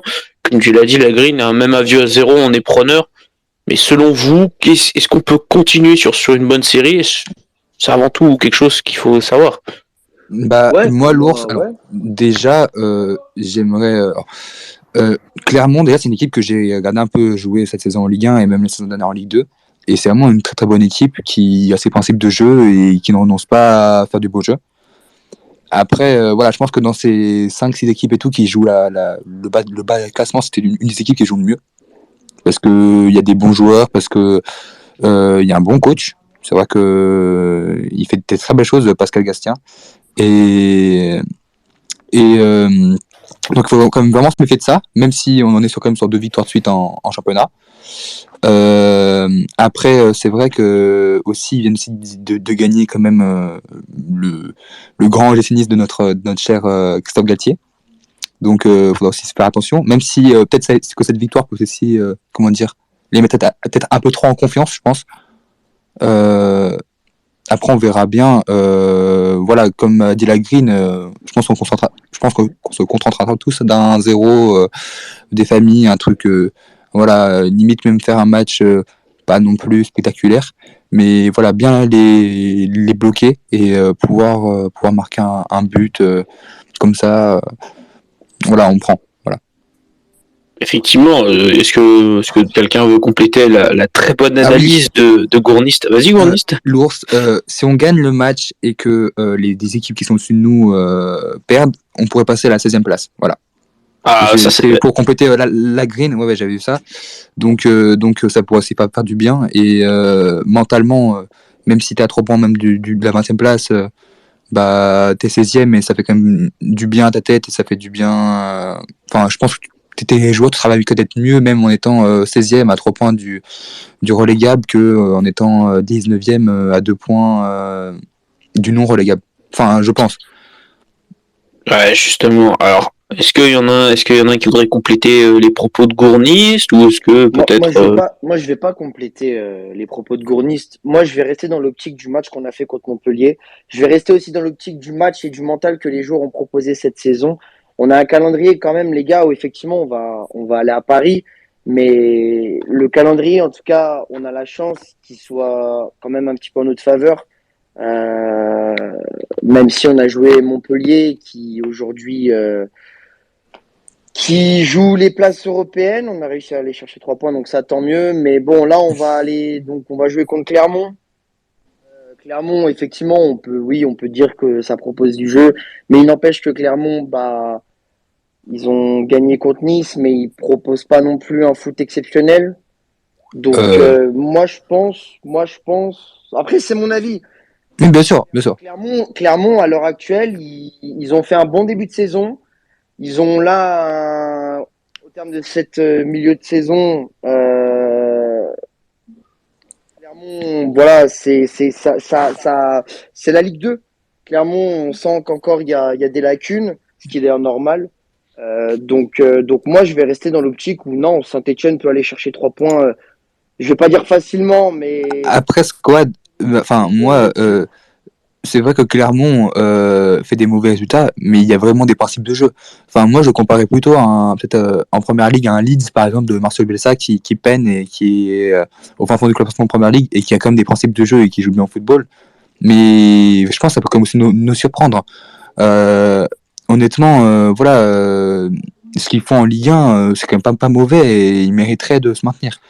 Après, oui, t'as pas tort sur ce. Enfin, t'as pas tort. On peut comme totalement choper ces 3 points-là et continuer et peut-être vraiment lancer. Je pense que vraiment, on gagne ce match-là. On lance totalement notre opération maintien, elle est totalement lancée et que c'est bon. On peut être beaucoup plus confiant pour le maintien parce que t'enchaînes comme 3 victoires de suite en championnat. Et ça peut vraiment faire du bien dans les têtes. Après, voilà, à voir. Et je pense vraiment que aussi cette équipe clermontoise peut quand même aussi nous causer quand même des problèmes et être pas mal. Après, on verra bien sous quel. Effectivement, Gournist. Après, moi, il y a plusieurs questions que je me pose. Moi, est-ce que selon vous, avec ce qu'il a fait, Romain Mouma, est-ce que vous pensez qu'il doit être titulaire? Alors moi, je vous donne ma réponse clairement. Pour moi, non. Romain Mouma, c'est un joueur qui a pas le physique pour être titulaire. Mais aujourd'hui, à l'heure actuelle, avec ses blessures, ses pépins physiques qu'on connaît tous, il doit totalement être remplaçant, mais il doit rentrer à la 65e, 60e minute. histoire de, si jamais, tu vois, on est encore dans le match où il y a 0-0, bah justement, c'est un mec qui peut peut-être te débloquer la situation comme il l'avait fait comme il l'a fait samedi dernier. Donc, franchement, selon vous, Romain Mouma, est-ce qu'il doit être plutôt considéré comme un joueur, on va dire, euh, plutôt, je pense, moi, c'est plutôt remplaçant, ou est-ce qu'il doit être titulaire? Et puis surtout, la question aussi que je me pose en deuxième, c'est Crivelli. Est-ce que il faut le faire titulariser, ce fameux attaquant qu'on cherchait? Est-ce que justement c'est peut-être ça qu'on aura besoin face à Clermont, d'un point d'appui qui peut justement prendre des coups? Alors vous, comment vous voyez justement peut-être, on va dire, le système d'attaque, l'attaque de notre équipe avant tout? Je pense qu'il y a, d'ailleurs, bonsoir à Max qui vient de monter. Je pense que justement, il a un avis là-dessus. Donc, si on peut le laisser commencer, et puis après, nous, on enchaînera tout autour si ça vous dérange pas. Allons-y, Max. Eh bien, bonsoir à tous déjà. Ouais, bah non, Oh. je fais comme, Bonsoir. chez moi. On Salut. m'entend bien, c'est bon? On t'entend très Je bien. t'entends très très bien. Ah, super. Bonsoir Max. On est Ouais, très mais ravis c'est en tout tout. cas. Non, mais t'as vu, je fais comme chez moi maintenant. Tu vois, je passe, je rentre, je toque même plus à la porte, moi je rentre. Bah, tu sais, hein, t'as toujours ton siège, hein, de toute façon. Mais j'ai vu ça, c'est beau, franchement, ça me fait plaisir. Non, plus sérieusement, Crivelli, je sais pas du tout, parce que j'ai aucune idée vraiment de son niveau de forme, hein, comment on pourra l'utiliser, etc. Moi, j'ai curieusement finalement fini par apprécier un peu le match de Montpellier. Bon, je sais pas du tout si vous avez parlé de cette défense à 5, mais je pense que ceux qui m'écoutent savent à peu près mon avis sur ça. C'est vrai, par contre, j'ai bien aimé les arguments qui ont été évoqués avant. C'est vrai que tu peux avoir besoin d'un point d'appui, surtout contre Clermont, en tout cas d'un vrai neuf. Ça ferait du bien à l'équipe. Après, tu as d'autres opportunités. Je pense que Kazri, on l'a déjà utilisé plusieurs fois à ce poste-là. C'est moi, Crivelli, ça reste la grande inconnue. Et par contre, pour Amouma, je suis plutôt partisan de l'utiliser plutôt comme on a fait contre Montpellier, le faire rentrer en deuxième mi-temps. C'est là qu'il est bon parce que voilà, ça lui permet de bien utiliser physiquement, qu'il se claque pas, de bien utiliser ses qualités physiques et techniques. Et un peu aussi comme Arnaud Nordin, que je considère et que j'ai toujours considéré comme un super sub. Je trouve que Nordin, quand il rentre dans un match, il est soit rarement. Par contre, quand il est titulaire, c'est souvent là que c'est plus compliqué. Ah ouais, franchement, effectivement. Vas-y, Anto. Alors, Amouma, d'accord, je suis d'accord, pas titulaire. Voilà, les dernières 20 minutes, dernier quart d'heure, il peut profiter du travail qui a été fait avant pour pouvoir faire la différence. Et pour Crivelli, alors pareil, inconnu sur son état physique, mais apparemment il s'est entraîné cette semaine. Et je pense que c'est le bon match à Clermont pour le mettre titulaire, dans le sens où ça va libérer Kazri. C'est-à-dire qu'ils vont se fixer sur Crivelli parce que lui, c'est un joueur athlétique qui monopolise une défense et ça va pouvoir libérer de l'espace à Kazri. Et ça peut être très intéressant. Bah, moi personnellement, je pense que dans la logique où se place Duprat, je pense qu'il va mettre le même 11 qui a été vainqueur face à Montpellier. Peut-être en faisant peut-être un ou deux changements, mais globalement la même ossature. Je suis totalement d'accord avec tous les gars pour de dire que Amouma doit rester un super sub parce que il nous a montré quand on faisait démarrer en début de saison ou même fin de saison dernière qu'il peinait et que honnêtement c'était quand même il galérait vraiment. Et pour moi, voilà, tu fatigues bien l'équipe adverse, tu fais entrer un Amouma à la 65e, 70e minute, pardon. Et voilà, tu peux totalement faire basculer un match et tout, et ça s'est totalement montré ce week-end. Donc pour moi, ça doit rester un super sub. Alors, vas-y, le petit Picto. Ouais, justement, j'allais lui donner la parole. Donc bonsoir à tous. Du coup là je vais rebondir un peu sur Amouma. Pour moi il doit être utilisé en tant que super sub parce qu'il commence à se faire vieux, il a plus toutes ses jambes comme quand il était plus jeune, donc rentrer vers la 60-65e minute de jeu ça peut être intéressant parce qu'il peut rentrer, faire des décalages, non pas des décalages, plutôt des différences comme face à Montpellier, que de le faire jouer titulaire où c'est plus possible avec tous ces pépins physiques, etc. qu'il a eu. C'est ce que j'en pense, selon moi. Après, faudra lui laisser du temps pour revenir, effectivement. Mais moi, je vous Ouais. rejoins sur le super sub. Après, moi, j'irais même plus loin. C'est, voilà, réhabilitation physique. Le gars, il se met dedans. Peut-être qu'on peut retrouver Amouma il y a quelques temps. Bon, après, il y a l'âge, effectivement, mais en tout cas, après le match de Montpellier, c'est quand même bien d'avoir un Amouma prêt comme ça, en tout cas en Super Surtout Sub. que comme ça, tu fatigues bien ton adversaire et après tu fais rentrer Nordin qui t'a amené un peu de vitesse et de rapidité sur les côtés, et puis Amouma qui va t'apporter plus de technique, qui pourra peut-être t'éliminer peut-être des adversaires, etc. Honnêtement, c'est comme ça aussi qu'il faut un peu aussi jouer pour Alors pouvoir se après, maintenir. vas-y, finis. Ouais, pour pouvoir se maintenir, je pense que c'est vraiment une clé qu'il faut avoir des joueurs qui puissent quand même fatiguer les adversaires, peut-être pas non plus les meilleurs en termes intrinsèques, mais puis après tu fais entrer ces joueurs-là en super sub, et là vraiment bah tu peux vraiment abattre tes équipes. Après on verra bien, mais Alors, mais voilà.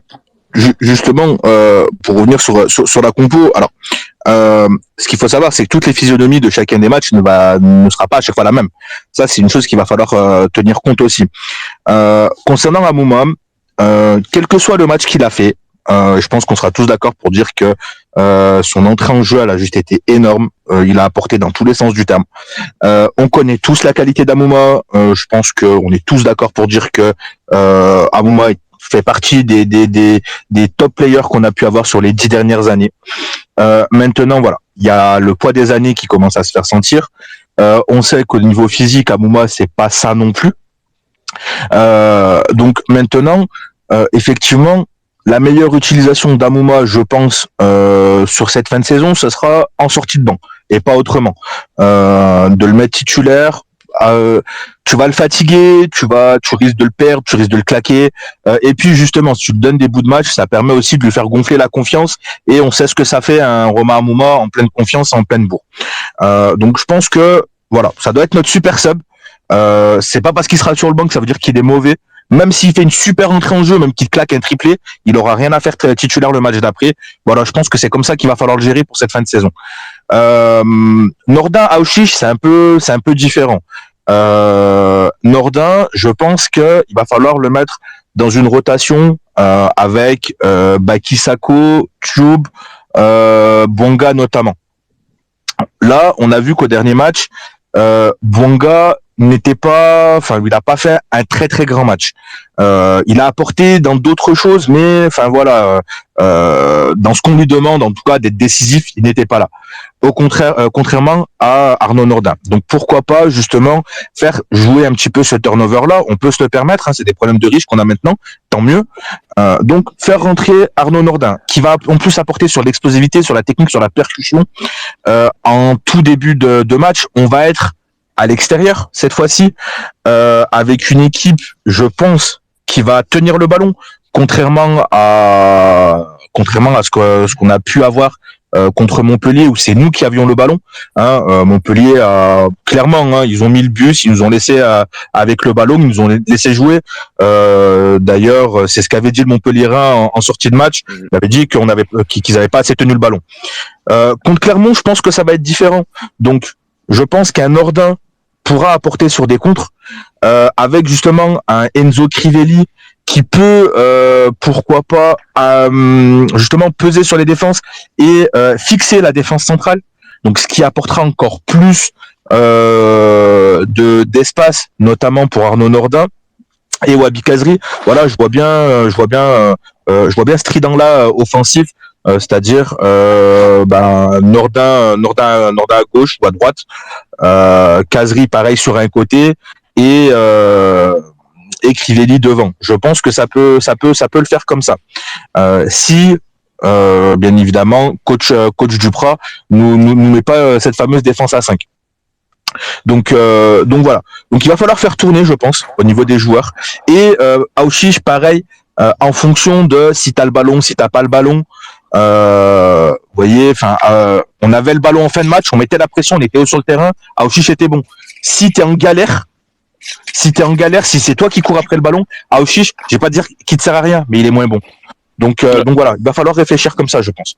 Et justement, vous tous là, vous qui donc vous avez bien vu un peu l'offensive, vous avez bien vos idées, mais maintenant il faut peut-être regarder qu'est-ce qu'on va mettre derrière, qu'est-ce qu'on va proposer en défense face à Clermont. Je vais te laisser la parole, Max. Qu'est-ce que tu penses, toi, qu'est-ce qu'on va proposer comme défense? Est-ce qu'on va partir sur une défense à 4 ou à 5? Bah non, mais justement, en fait, je voulais revenir sur les propos de la Green qui a dit que Oh, vas-y. Montpellier avait défendu très bas, etc. Euh, c'est pas tellement typique de Montpellier, en fait, ce qu'ils nous ont proposé, justement. Moi, j'ai envie de dire, pour une fois, je vais faire des compliments à Pascal Duprat, donc profitez-en, ça arrive pas souvent. Je me demande si c'est pas en fait juste le fait que on a imposé notre jeu, en fait. C'est qu'on les a pris tellement haut, et surtout en seconde mi-temps, c'est là qu'on le voit le plus, je pense, c'est que les Montpelliérains eux-mêmes étaient perdus. C'est-à-dire qu'ils avaient très peu de solutions, en tout cas devant, ils étaient obligés de revenir derrière. Ils étaient pressés très haut, et vraiment, je trouve qu'on a très bien géré là-dessus. Donc, je suis pas là de la défense à 5, mais il faut reconnaître que ça nous a apporté quelque chose dans ce match-là, finalement. Que ça a permis aussi à certains de monter un peu plus. Il y a eu des choses intéressantes à retenir, à travailler. Il y a eu aussi quelques erreurs, bien sûr. On n'a pas fait le match parfait, mais je pense qu'on n'en est pas loin, en tout cas au niveau des stats. Mais pour ce qui est de la défense, c'est là que je suis mitigé. Moi, si ça n'est qu'à moi, je te dirais une défense à 4 parce que je trouve que défense à 5, c'est un calvaire à mettre en place et que tu n'as pas forcément les profils pour moi pour la mettre en place, en tout cas à Saint-Etienne. Mais le problème, c'est que Duprat, cette défense à 5 commence à lui donner raison. En tout cas, ce système lui a donné raison contre Montpellier. Et je sais pas si, en fait, dans la tête de Duprat, il y a vraiment la possibilité de changer d'animation, en tout cas défensive. Hein. Pour moi, j'ai peur que Et vous voyez qui, justement, titulaire ce dimanche? C'est ce que je voulais dire à Max et Gourni, je te laisse je te laisse la parole. Je pense que Mangala sera le premier nom que tu vas cocher quasiment à tous tes matchs. Dans le sens où c'est un joueur, comme on en avait déjà parlé, mais qui est d'une extrême qualité, qui est d'une énorme qualité, qui est un très grand professionnel, qui a un parcours qui parle pour lui. Après, là où j'ai plus de doutes, c'est qui sera autour de lui. Il y a le retour de Moukoudi qui va falloir surveiller. Moi, j'aimais beaucoup Seydou Sow. Nadé, depuis quelques matchs aussi, faut reconnaître que Nadé enchaîne les bons matchs. Bon, je sais que certains ici, Colo, ils n'ont pas envie de le revoir, mais ça reste un des hommes que Duprat apprécie. Donc, ça va se battre en tout cas en défense centrale. Et c'est pas pour me déplaire, parce que je pense qu'il n'y a rien de mieux pour booster des joueurs que de les mettre en concurrence. Et c'est ça, et après, tout dépend, excuse-moi l'ours, tout dépend, parce que ta défense à 5, ça dépend en fait les joueurs que tu vas y mettre dedans. Si maintenant tu me fais une défense à 5, avec, comme on a pu voir en fin de match contre Montpellier, des couloirs nord d'un tube, on n'est plus sur une défense à 5, c'est pas vrai, on est sur une défense à 3. Bien sûr. Oui, mais en fait, la défense à 5, c'est grosso modo, c'est toujours une défense à 3, hein, c'est-à-dire qu'en général, tu joues avec des pistons. Là, tu es quand même assez proche quand même. En tout cas, en début de match, c'est sur une défense à 5, clairement, parce que Colo, Masson a plus un profil de piston, Colo, c'est pas le cas. Par contre, c'est sûr que si tu mets un Banga et un Tube, là, tu es sur une défense à 3, mais la différence est infime, en fait. C'est-à-dire qu'il te faut 3 profils de défenseurs centraux assez différents, un qui est un peu plus en retrait pour diriger tout ça. Là, on a le profil, c'est Mangala. Après, il faut des mecs les centraux gauche et droit qui sont normalement assez rapides. Souvent, un des 3, quand tu joues en défense à 3, en tout cas, comme ça a été le cas quand ça a été démocratisé en Italie, il t'en faut un qui monte un peu plus quand même. Là, t'as Falaï Sako, pourquoi pas, qui peut faire ce rôle.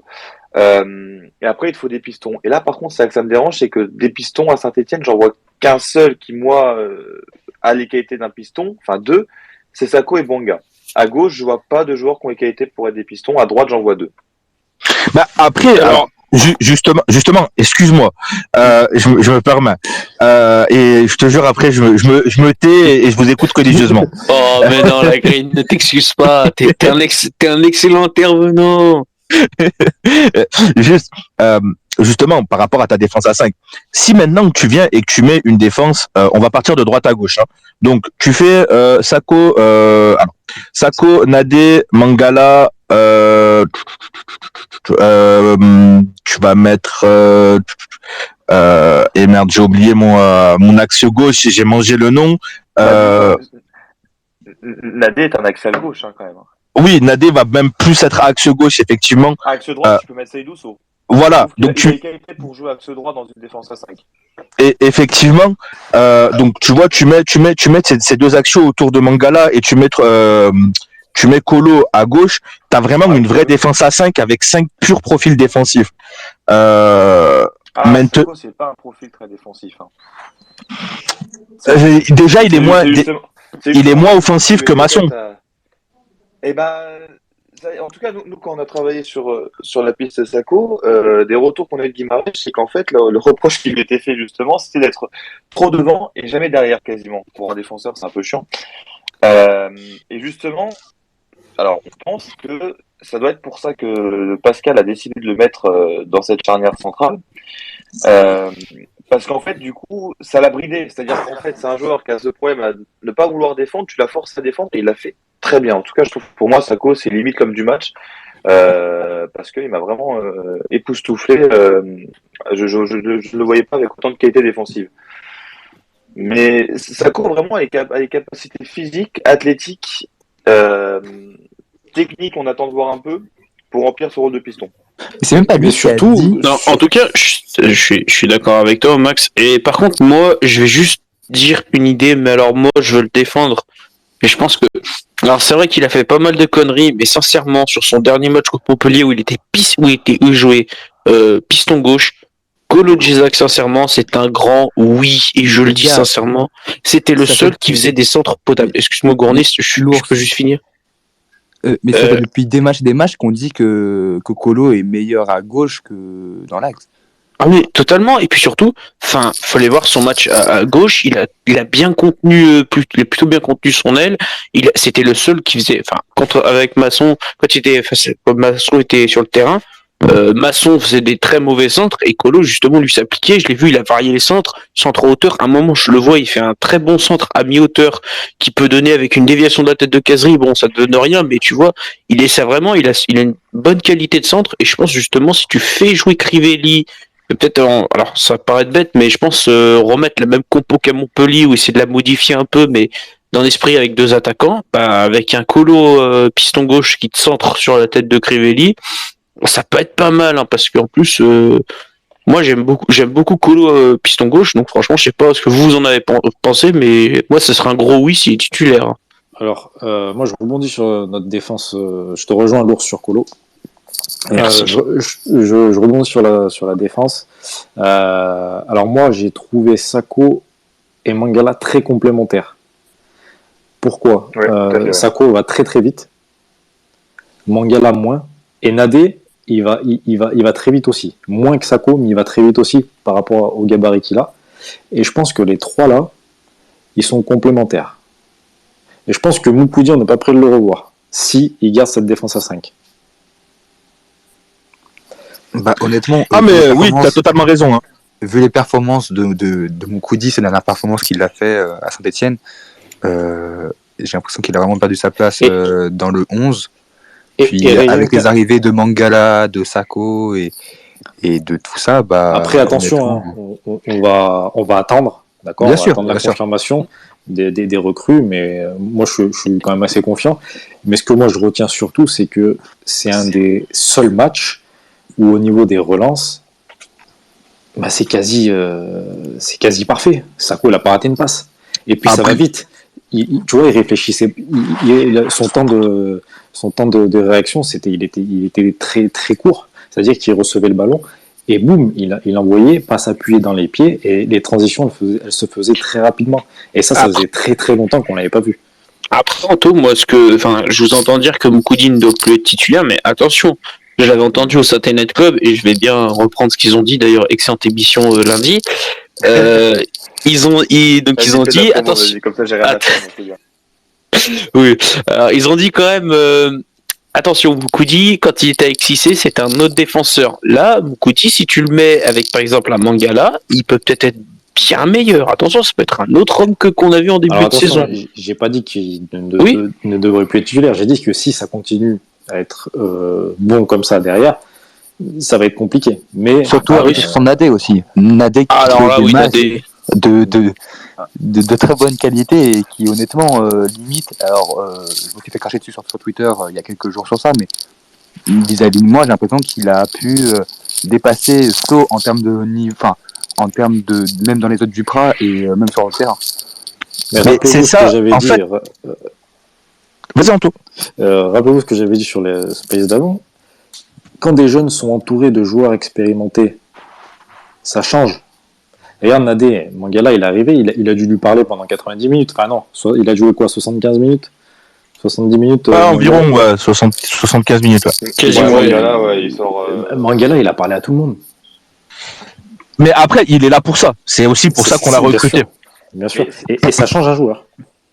Ça te met en confiance. T'as un relais derrière toi. C'est différent. C'est ça. C'est-à-dire que voilà, t'as un effectif qui commence à ressembler à un effectif de Ligue 1 et plus un effectif de Bombardé, quoi. Bien sûr. C'est exactement ça.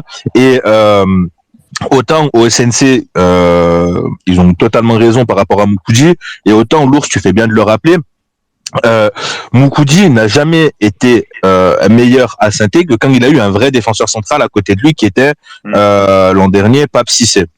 Donc là, effectivement, tu peux te dire que peut-être mêlé à Mangala. Alors après, moi j'ai peur sur la rapidité de la charnière centrale. Tu vois, si tu mets un Moukoudi Mangala, j'ai peur. Ça m'a l'air d'être quand même un peu le même style. Hein. C'est un peu le même style en termes de... Voilà, et ça m'a l'air d'être un peu lourd. Par contre, sur une défense à 5, pour faire tourner justement avec notamment un Sakho, tu vois, ça peut te donner justement la possibilité de décaler Sakho complètement piston droit et d'avoir vraiment Moukoudi Mangala Nadé notamment. Tu vois, d'avoir quelque chose comme ça, pourquoi pas. Mais voilà, Moukoudi va pas falloir l'enterrer et voilà, j'ai vraiment envie de le voir avec un vrai défenseur central d'expérience. Qu'est-ce que ça peut donner et non pas mêlé avec Polo. Et de toute façon, ça va être ça. Hein. Ça va être plus tu vas avoir des défenseurs centraux d'expérience qui vont prendre un peu la confiance, plus t'es des autres défenseurs, même s'ils sont moyens, ils vont apparaître corrects, bons en fait. Par contre, la grille. Encore quand Niagnon va revenir. Attends, Niagnon, il est prêt de revenir. Hein. Moi, mais Niagnon, après, ça va être des buts du ventre et tout, les gars, vous allez voir. Je l'ai encore vu au buffet avec toi. Vous inquiétez pas, dire un truc. C'est une petite balle perdue, on est habitué. Moi, je voudrais juste dire un truc. Cette défense-là, parce qu'on a beaucoup de défenseurs maintenant. Enfin, on a quand même des bons défenseurs et on a des bons attaquants. Ça va, on arrive à combler les trous un peu. Tout va falloir que on voie un peu en entraînement. Qu'est-ce qu'on met? Moukoudi, Mangala, Nadé, Moukoudi. Donc moi, j'espère que ça va bien être travaillé à l'entraînement parce qu'on peut pas aligner une défense comme ça avec un timing réduit par rapport au match, quoi. Donc d'ailleurs, certains joueurs vont sauter là pour le coup parce qu'on est quasi au complet. Ouais, bah oui, du coup. Oui, et ça après c'est le choix de Duprat, mais je pense que les deux derniers arrivés, Neyou, Moukoudi, je pense pas qu'ils vont être dans le groupe. Et ils sont trop justes. Pas trop juste non, mais Neyou a pas joué, tu me diras, mais bon. Et justement, c'est super ce que tu dis Anto sur Neyou parce que ça me permet bien de rebondir sur du coup je voulais en parler. Et justement, on va parler justement du milieu de terrain. Alors, on a le retour de Camara qui était de suspension. On a la bonne perf de Gourna qui était à souligner donc, dans ce match contre Montpellier. On a Zaidou Youssouf qui n'a pas fait son match, on va dire, contre Montpellier. Il y a eu quand même du déchet, mais il y a eu du bon aussi de la part de Zaidou. Comment on va le composer? Si vous mettez en commun Duprat, selon lui, enfin, si vous vous mettez dans la tête de Duprat, essayez. Comment vous composez votre milieu de terrain contre Clermont? C'est une très bonne question et c'est très compliqué. Ouais. En fait, ça dépend de comment. Ça dépend de la compo, du dispositif. C'est ça. Déjà, ça dépend du dispositif. Alors, le problème, c'est que j'ai peur qu'on commence à partir d'un débat tactique et compagnie c'est très compliqué de se mettre à la place de Duprat. Donc, mais techniquement, si jamais tu pars sur une base de ce 5-4-1 qu'on a vu à Montpellier, l'idéal, c'est d'avoir un espèce de box-to-box comme essaye de le faire, comme l'a fait Lucas Gourna lors du match. Et à côté de lui, un espèce de un peu un meneur de jeu, un peu un profil meneur, un 8 entre guillemets pour parler vulgaire. Ce que fait assez bien Youssouf, je trouve. Le problème, c'est que Youssouf choisit ses matchs, mais quand il est dans son match, c'est un joueur qui est juste magnifique à voir jouer. Tu peux tenter quelques associations. Moi, je pense qu'il y en a un qui pourrait avoir certaines qualités pour avoir ce poste-là, si jamais il s'y mettait un peu plus physiquement, c'est Adil. Je pense qu'Adil Aouchiche a les qualités pour jouer à ce poste-là. Parce que numéro 10, c'est bien beau de me dire que son poste c'est numéro 10, mais des numéros 10 dans le football moderne, ça court pas les rues. Par contre, des bons 8 qui jouent assez haut, ça par contre, c'est des postes qui explosent de plus en plus. Et je pense que c'est là-dedans que peut se situer l'avenir d'Aouchiche. Mais c'est vraiment un poste où t'es doublé, parce que Lucas, à sa place, t'as Camara qui peut jouer à sa place, même si je touche du bois que non. Mouefek peut jouer aux deux postes sans problème. Neyou aussi. Donc là, pareil, t'as l'embarras du choix, et tant mieux, c'est pas plus mal. Parce que là, ce qui fait plaisir aussi, là on parle, on fait des choix, c'est qu'enfin on a un banc aussi. Et ça fait du bien. Depuis 3 ans. Mais c'est ça, mais c'est clairement ça. C'est, tu as enfin des problèmes entre guillemets de riches, même si tous ne sont pas exceptionnels. Effectivement, tu peux réfléchir avec des vrais compos. Et je tiens juste à préciser avant que Luchi Picto prenne la parole. On a complètement oublié les Bakayoko, les Loris Neri, les Dieye, etc. Bah, ils sont pas dans le groupe, à mon avis. Non, c'est pas qu'on les oublie, mais je pense que c'est des joueurs il faut leur laisser le temps. Oui. T'as déjà un groupe qui est très jeune quand même si t'as injecté d'expérience. Bakayoko, comme je dis, moi je pense qu'on a tous été séduits par ces matchs, par ce qu'on a vu de lui. Mais surtout, voilà, laissons-lui le temps. Je pense que l'idéal pour Bakayoko, ce serait à la rigueur d'essayer de lui trouver un prêt pour la saison prochaine et qu'on lui laisse le temps, qu'on n'aille pas cramer ce jeune. Voilà. Et puis de toute façon, si jamais il a le talent d'un Fofana ou d'un Saliba, on le reverra assez vite. Mais bien sûr. Après, c'était pas dans négativement que je le disais. Hein. C'est justement pour bien dire que Oui. de mettre en avant, en fait, c'est tous ces petits gamins là qu'on avait du centre. C'était bien ça l'erreur, et c'était à cause de ça qu'on avait des problèmes. Mais sauf que vous parlez de prêt, sauf que Saint-Etienne n'est jamais vraiment arrivé à faire vraiment à prêter quand même beaucoup de jeunes. Enfin, sans vouloir être. Si, on a prêté, là, Jean-Philippe Crasso. Non, mais on a prêté Camara, on a prêté Nadé. Depuis quelques saisons Rivera, type arrivé, et ça fait depuis quelques mercato quand même qu'on veut le prêter. Mais le problème de Rivera, c'est que la première erreur, c'est de lui avoir pas fait un contrat pro à Rivera. C'est pas méchant pour lui, mais il a des qualités qui n'intéressent pas les clubs, que ce soit en Ligue 1 ou en Ligue 2. Je pense que si tu as des touches pour Rivera, ce sera en National à peu près. À ce niveau-là, Attendez les gars, parce que là on est en train un peu je suis désolé, mais on est en train un peu de s'éloigner du sujet contre Clermont. Mais moi ce qu'on voudrais quand même qu'on parle, ça serait quand même intéressant, c'est déjà on a beaucoup parlé de nous, de notre équipe. Ce serait peut-être temps quand même qu'on parle de notre adversaire, le Clermont Foot 63, avec notamment son meilleur buteur, Bayo, avec ses 9 buts, et surtout le métronome au milieu de terrain, qui est le fils de Gastien, Johan Gastien. Vas-y, Luchi Picto, là je vais dire ton nom, désolé, excuse-moi, mais vas-y. Du coup, je vais revenir juste un peu sur ce qu'on disait avant.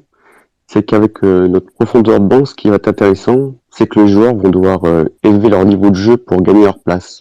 Et ça va être intéressant, par exemple, pour les Moukoudi, etc. Ils vont devoir se battre pour prendre une place. Tout à fait, oui. Et c'est ça, c'est ce qu'on disait. Pour le coup, là, tu as vraiment une concurrence et ça va faire du bien. Donc ça va jouer au mérite. C'est pas arrivé depuis très longtemps. Ça va vraiment jouer au mérite et c'est ça qui va être vraiment bien. Et truc tout bête aussi, c'est que ça te permettra de reposer certains joueurs un peu plus. Bref, du coup, allons sur... moi je pense à Mangala qui enchaînera pas. Et effectivement, pour Clermont, Bayo, tu sais très bien qu'il est en feu. Après, tout va dépendre de comment va aborder Clermont, comment Clermont va aborder ce match-là. Encore une fois, c'est ce qu'on disait tout à l'heure. Si Clermont vient un petit peu la fleur au fusil en se disant bon, On va jouer une équipe de Saint-Étienne qui est dernière. Nous, on vient de taper Nice, on a fait quand même un match assez probant. Aussi, hein. Ouais, tout à fait. Donc, si ils arrivent un peu trop en confiance et qu'ils respectent pas Saint-Étienne, ça peut être le piège pour eux. Maintenant, ça va être à nous de savoir museler, justement, comme tu disais, le métronome clermontois et le numéro 9. Et à ce moment-là, une fois que tu as bloqué des lignes de passe, tu peux développer ton jeu, et notamment par le biais de tes côtés où ça va très très vite et sur lesquels tu vas pouvoir trouver des ouvertures. Et justement, moi, ce que disait Gournis, c'est que c'est des 5 derniers, c'est l'équipe qui joue le mieux. On sent que c'est quand même une équipe qui a envie de jouer au ballon, qui a envie de proposer quelque chose. Il y a une idée de jeu, il y a quand même un projet derrière. Mais le souci, c'est que les résultats sont pas forcément, on va dire, sont souvent, des fois, ils font des grosses contre-performances où ils se prennent des fois des tollés, hein. Ils en ont pris, je crois, 6 à Rennes. Bon, après, Rennes, c'est un peu une exception. Ils mettent des tollés un peu à tout le monde, hein. Ils distribuent les claques par paquet de 10. Mais, Ouais, mais arrête, c'est avant. non, là, ils ont gagné au retour. Ouais, mais à l'aller. Oui. Ah oui, la claque, ouais. Mais justement, on va dire que c'est quand même assez bizarre que cette équipe qui a quand même des vrais principes de jeu, hein. J'ai regardé quelques matchs, c'était quand même plutôt assez agréable. Mais c'est quand même bizarre qu'il y ait autant d'inconstance. Est-ce que justement c'est peut-être parce que c'est, on va dire, le syndrome de la première saison en Ligue 1 historique, genre c'est un peu le syndrome je sais pas comment dire, du puceau de la Ligue 1, c'est-à-dire que il y en a un peu de mal, on sait pas trop comment prendre les matchs bout par bout, et du coup je pense que des fois ils sont un peu désorganisés, et du coup ils perdent leur match comme ça. On l'a vu contre Saint-Etienne, tout allait bien, ils gagnaient 2-0, puis d'un coup ils se sont fait peur, ils se sont laissés prendre par je sais pas quoi, alors qu'on n'était pas non plus fringants. En plus sur ce match aller, quand on gagne, on n'était pas non plus à un niveau extraordinaire, et justement, on a l'impression que des fois ils perdent limite les pédales tout seuls, ils se mettent le bâton dans la roue et ils se gamellent tout seuls. Je comprends pas trop des fois. Honnêtement, l'ours, en fait, t'as tout à fait raison dans ce que tu dis. Dans le foot de haut niveau, et notamment en Ligue 1 où c'est super important, t'as ce qu'on appelle la gestion temps fort, temps faible. De savoir donner en fait un tempo et un rythme à ton match, avec une gestion également des émotions. Être capable de faire le dos rond quand il le faut. Quand c'est ton temps fort, il faut tout de suite scorer, sinon tu vas te faire fesser. Tu vas te faire punir. Voilà. Derrière, tu as eu l'effet également avec Clermont, l'euphorie de la montée de la saison dernière. Donc ça, passé 3, 4, 5 mois, cette euphorie-là, elle disparaît. Parce que ça y est, elle est passée cette euphorie, ça commence à faire un moment que t'es monté, t'as fait quelques performances, t'es attendu aussi, on te connaissait pas spécialement, donc tu peux faire des coups d'éclat. Derrière, on étudie un peu mieux ton jeu, on étudie un peu mieux tes joueurs, donc forcément, ça devient tout de suite beaucoup plus compliqué. Maintenant, il y a juste une chose qu'il faut te dire, c'est que quand t'as un effectif comme l'effectif de Clermont, avec l'expérience qu'ont les joueurs de Clermont, c'est très compliqué de développer du jeu en Ligue 1. Donc voilà. Donc quand tu mets un petit peu tout ça dans une marmite, tu vois, et puis que tu mélanges ta soupe, ça te fait le résultat un petit peu que tu as avec Clermont, c'est-à-dire que tu as une équipe qui est capable de faire des coups d'éclat, tu as une équipe qui est capable d'en prendre 6 contre Rennes, mais qui est également aussi capable au match retour de battre Rennes, de battre Nice, de perdre totalement le fil d'un match comme contre Saint-Etienne. Tu vois, t'as un petit peu tout ça, et la seule chose qui pourra régler le problème clermontois, on va dire, à l'avenir, c'est justement, ils vont enchaîner les matchs, ils vont prendre des fessées, ils vont en mettre. Il va y avoir de l'expérience, en fait, tout simplement. En fait, c'est prendre de l'expérience et apprendre en fait des erreurs, tout simplement. Ouais, non, mais c'est vrai que c'est assez intéressant. Vas-y Max, si t'as envie de compléter le propos de la green ou de dire autre chose. Je pense que ce qui fait aussi l'effet avec Clermont, c'est que Pascal Gatien l'avait déjà montré en Ligue 2, pour ceux qui regardent un peu, que c'est un entraîneur qui aime le jeu, qui veut faire du jeu. Beaucoup d'erreurs sont de début de Clermont, en fait, c'est juste parce que tu as des défenseurs qui ont des consignes qu'ils appliquent à la lettre de leur coach, tout simplement en voulant absolument ressortir proprement, par exemple, et ce qui fait que certaines équipes qui pressaient haut, notamment Rennes au match aller, les ont pris de court et souvent récupéré le ballon dans leurs 30 mètres et pouvaient aller tout de suite les punir. Clairement, c'est une équipe qui apprend le haut niveau, comme l'a très bien dit la Green. C'est une équipe qui veut faire du jeu à tout prix. Et c'est quelque chose moi qui me plaît beaucoup. Après, attention aussi, il y aura des retours contre nous, logiquement. J'ai pas tous les noms en tête, mais normalement il y a Raoui, sauf s'il est encore malade, je crois qu'il devrait revenir.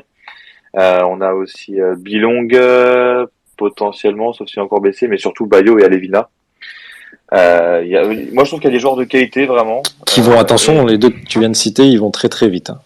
Ouais, mais surtout, moi c'est vraiment des joueurs vraiment qui m'impressionnent parce que Bayo, je pense que c'est l'une des premières fois que je vois un joueur qui avait vraiment été super bon en Ligue 2, aussi performé si vite en Ligue 1. C'est vraiment impressionnant quand même. Et le pire avec Bayo, c'est qu'on peut faire un peu les difficiles, c'est qu'il vendange énormément. Non, mais 9 buts en 6 mois, c'est une des premières fois que je vois le meilleur buteur de Ligue 2, ou voire un des meilleurs joueurs de Ligue 2 de la saison passée, aussi bien performé, aussi rapidement en Ligue 1. Et oui, comme tu as totalement raison, Matt. Ça montre la qualité des joueurs qu'il a autour de lui. C'est que, bien sûr. Lui, c'est un neuf au moins qui a des joueurs autour de lui qui le servent. Et puis Alevina, par sa carrière, il y a 3-4 ans, il jouait même pas en pro. Hein. Il jouait en semi-pro en amateur. Ce qu'on peut espérer déjà pour Bayo, c'est qu'il soit en soirée étudiante à Clermont. Allez mon gars, tâche-toi.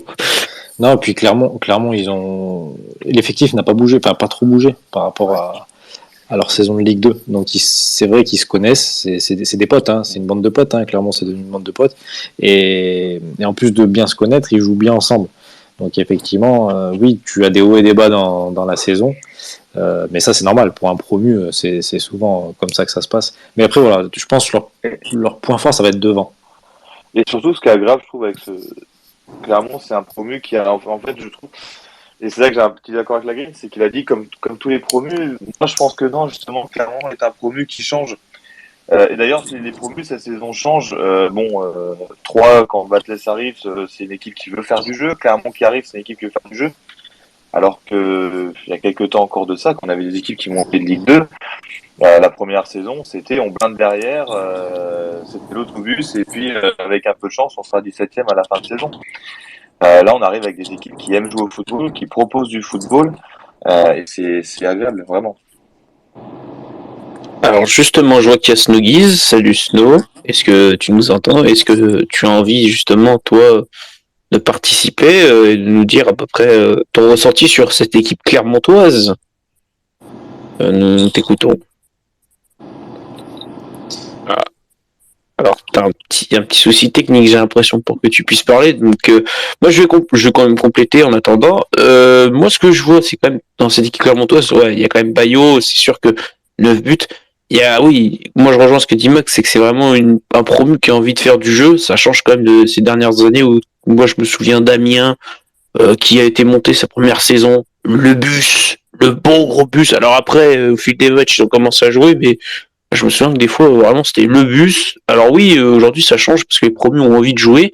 Et peut-être parce qu'aussi le championnat a changé et parce que on est devenu un championnat de jeu et plus un championnat de bus. Et ça, déjà, je trouve que c'est devenu super agréable à voir. Hein. Chaque match, c'est devenu une beauté. Et encore, parce que je pense que certains ici, je vais passer pour le vieux, mais vous avez peut-être pas connu les années où est-ce que tu avais des clubs comme Nancy et compagnie. Nancy, vous avez avoir vu des matchs là. C'est-à-dire que dans la catégorie autobus, c'est-à-dire que Puy-Grenier, c'était un chauffeur d'expérience, le mec. Hein. Mais le mec, il jouait à 6 derrière, c'était pas beaucoup. Il conduisait les Carchazo à Saint-Etienne, Puy-Grenier. Mais c'était violent, hein, vraiment. Hein. C'est dommage parce que t'avais vraiment des joueurs de qualité quand même. Hein, mais... Et dire qu'il a failli finir chez nous. Hein. Ah, magnifique. Ça aurait été drôle. Quel souvenir, les gars, quand même. T'avais la brise, hein, à cette époque, à Nancy, hein, quand c'était le bus. Ouais, Brison. Effectivement. Et alors, justement, pour tout à fait. Et pour donner un petit peu le contre-exemple de Nancy, Amiens, etc. Moi, je me rappelle quand même de clubs comme Valenciennes. À un moment donné, carrément, on les avait appelés le petit Barça du Nord. Parce que ça jouait vraiment bien au ballon. J'ai aussi envie de me souvenir de quelques saisons, je vais pas dire des saisons complètes, mais des bribes de saisons de Dijon, Dijon montait par le jeu, Dijon jouait beaucoup, et quand ça descendait par le jeu, et ça prenait des grosses claques aussi.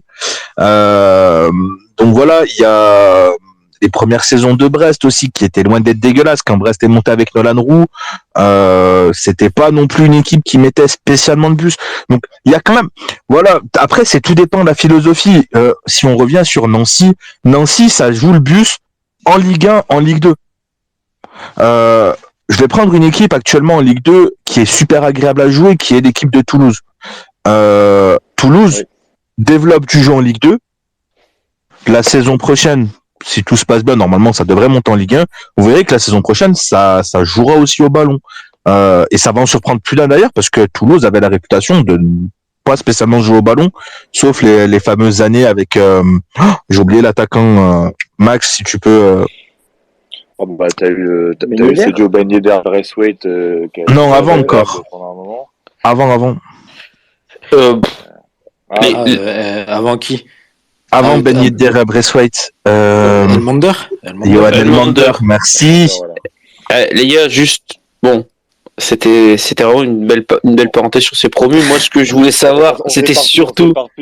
Là, c'est pas de s'éparpiller, c'est super intéressant. Mais surtout, ce que moi, je veux savoir, parce que forcément, c'est quoi vos pronostics pour ce match contre Clermont? Quels sont, vos statistiques? Moi, alors, je vais faire un petit tour de table. Est-ce que quelqu'un veut commencer en premier? Il n'y a pas de souci, allez-y. Lancez-vous. Vas-y, Squad. Moi, je vais dire 2-0 pour Saint-Etienne, pour confirmer la mentalité qu'on a eue après la remontada contre Montpellier. Si on arrive à imposer le pressing qu'on a réussi à faire pendant tout le match, Clermont-Ferrand, on va tout simplement les acculer. Donc je vais dire 2-0. Je vais pas dire quand. Moi, je pense 2-0 contre Clermont-Ferrand. Ok, vas-y, la graine. Alors, juste question, est-ce qu'on a le droit de dire qu'il y a des buts du ventre, des choses comme ça pour faire des petits tocs? Allez, si tu veux. Voir Grognon sur le terrain. Hein. Non, sincèrement, tout va dépendre encore une fois de la physionomie du match. Je nous vois encore une fois concéder l'ouverture du score, malheureusement. Donc, perso, je vois soit un partout, soit 2-1 pour nos Verts, et notamment avec pourquoi pas un but d'Enzo Crivelli. Et soyons fous. Ouais, c'est pas mal. Max, tu veux faire un petit prono? Mais c'est compliqué de pronostiquer cette équipe, mais déjà je vois une victoire, j'ai envie de croire à une victoire, parce que je retrouve mon optimisme, que j'ai envie qu'on ait une série de 3 victoires, ça nous ferait du bien au moral, ça ferait du bien à toute cette équipe. D'enclencher une série, ça peut faire un vrai bien fou et lancer la deuxième partie de saison avec un groupe quasiment nouveau, on peut dire, parce que t'as injecté tellement de sang neuf que c'est un groupe quasiment nouveau. Un clean sheet ferait du bien, donc allez, on va dire 2-0 et si possible un but de Ried. Ok, Anto, tu veux faire un petit pronostic? Alors moi je suis comme la green, je nous vois encaisser un but. Je dirais un 2-1, encore une fois, 2-1. Bayo, côté Clermontois. Et de notre côté, je verrais bien Cazerie. Et pareil, Romain, moi qui fait la différence à 80e. Ouais, Luchi Pitco, tu veux nous faire un petit prono? Ouais, alors du coup, moi je dirais un petit 2-1. Donc, je dirais un petit but d'Alevina, s'il est présent, ça je suis pas sûr, pour Clermont du coup. Et après, je mettrais un but de Cazerie et Amouma. Super. Alors moi je vais faire un petit prono. Alors moi je vois une victoire, donc soit 2-1, soit 2-0 pour la Saint-Etienne. La victoire 2-0 avec un but de Kolo Djezak, voilà, qui sera titulaire et qui mettra une petite tête au second poteau. Et un but de Cazerie. Et sinon pour la victoire 2-1, ouais, je nous vois bien comme la green encaisser le premier but par je pense Gastien. Je pense que Johan Gastien va nous mettre une petite frappe, une belle frappe. Et puis on va bien se reprendre et puis on va renverser le match en deuxième mi-temps avec un but de Cazerie. Je suis sûr que Cazerie va marquer dans ce match-là. Et puis Allez, Nordin qui rentre et qui nous délivre à la 88e, comme il a fait à Montpellier. Ce serait pour moi l'idéal. Franchement, un match parfait pour moi. À l'usure, on va y aller. Exactement, c'est à l'usure qu'on peut gagner ce genre de match. Ah mais si on a le but de la victoire à la 90+4, moi je signe tout de suite, hein, parce que qu'est-ce que c'est bon à vivre. Oh. Alors là, ouais, ça, il n'y a pas meilleur comme sensation là. Ouais, alors par contre, nos anciens, pas sûr qu'ils soient forts, mais ouais. Non, mais en tout cas, les amis, voilà, on va en terminer là-dessus. Je tiens à remercier Max qui a pu monter. Toujours un Je te plaisir. remercie, la Green aussi, d'avoir pu participer à notre space. Tu devais participer sur la première partie, t'es resté jusqu'au bout. Je suis grave content. Il T'as m'a vu vu arriver, il a dit je vais rester l'emmerder un peu. Ah bah oui, mais il y avait Max, j'ai dit attends, il y a Max, on va embêter le Max, c'était obligé. C'est l'amour fou. C'était cool. Merci aussi aux intervenants qui ont pu participer ce soir. Un grand merci à toi, l'ours, qui t'a complètement géré cette deuxième partie. Je te remercie d'avoir pu épauler. De rien, moi je remercie donc tous ceux qui nous ont écoutés. Merci à vous, les gars. C'est grâce à vous et merci à nos intervenants. Merci à Max, merci à Lucci, merci à Anto, la Green. On peut aussi remercier. Je remercie aussi à Round, forcément, à Round pour sa chronique. Voilà. Première chronique, effectivement. Et je remercie aussi mon cher squad. Voilà. Qui a été incroyable, qui a été encore une fois impérial. Merci à toi. Puis merci voilà à tout le monde. Et puis les amis, on va se laisser là-dessus. Oui. Si je peux me permettre, Je t'en prie, Max. parce qu'il faut le faire aussi, parce que je pense que vous le méritez. J'aimerais aussi vous remercier pour tout le travail que vous faites, parce que je sais aussi à quel point c'est compliqué de tenir une émission régulièrement comme vous le faites. De qualité en plus, c'est d'autant plus difficile et la qualité y est. Vous êtes vraiment une équipe très sympathique. J'adore venir vous emmerder quand je peux. Et voilà, vous avez une très belle commune qui vous suit. Et en tout cas, beaucoup de force à vous pour la suite. Je vous souhaite le meilleur parce que vous le méritez, les gars. Merci Max. Merci à toi, Max, et toutes les personnes qui connaissent pas encore ni Max ni son équipe et notamment l'émission du SNC. Vous n'hésitez pas sur YouTube, sur Twitch le lundi à 21h, si je m'abuse au niveau de l'horaire. C'est tout à fait ça. Tu me rappelleras ton RIP, je te ferai le virement après, t'inquiète. Alors les gars, je pense que tout le monde connaît le Santé Night Club étant une émission totémique pour les supporters stéphanois. Alors là, on a plus besoin de la présenter. Je t'ai déjà dit, l'autre, je suis proche de la banqueroute. Arrête, tu vas me coûter trop cher. Faut pas en faire trop. Les gens vont me dire un truc. Écoute, ouais, je suis comme Bernard Caïzo, je coûte cher, moi. Bon, voilà. En tout cas, messieurs, passez une bonne soirée, un bon vendredi. Passez un bon week-end aussi. Et puis, on se retrouve tous devant le match, devant notre télé, ou ceux qui peuvent aller se déplacer au match. Profitez-en. Et n'hésitez pas également, excuse-moi squad, n'hésitez pas également, donc l'émission de ce soir sera rediffusée dès demain matin sur la chaîne YouTube Actu Synthé. Donc n'hésitez pas aussi à y jeter un œil. Abonnez-vous, likez, partagez, c'est important aussi. N'hésitez pas à commenter pour phagocyter l'algorithme de YouTube également, c'est important. Pour ceux qui sont pas abonnés également à Actu Synthé, n'hésitez pas à follow le compte et à follow chacun des intervenants de ce soir. Merci beaucoup, messieurs. Merci beaucoup. Merci à tous. Bonne soirée, les gars. Toujours un Bonne plaisir. soirée à tous. Salut tout le monde, allez les Verts. Salut les gars. Allez les Verts partout toujours.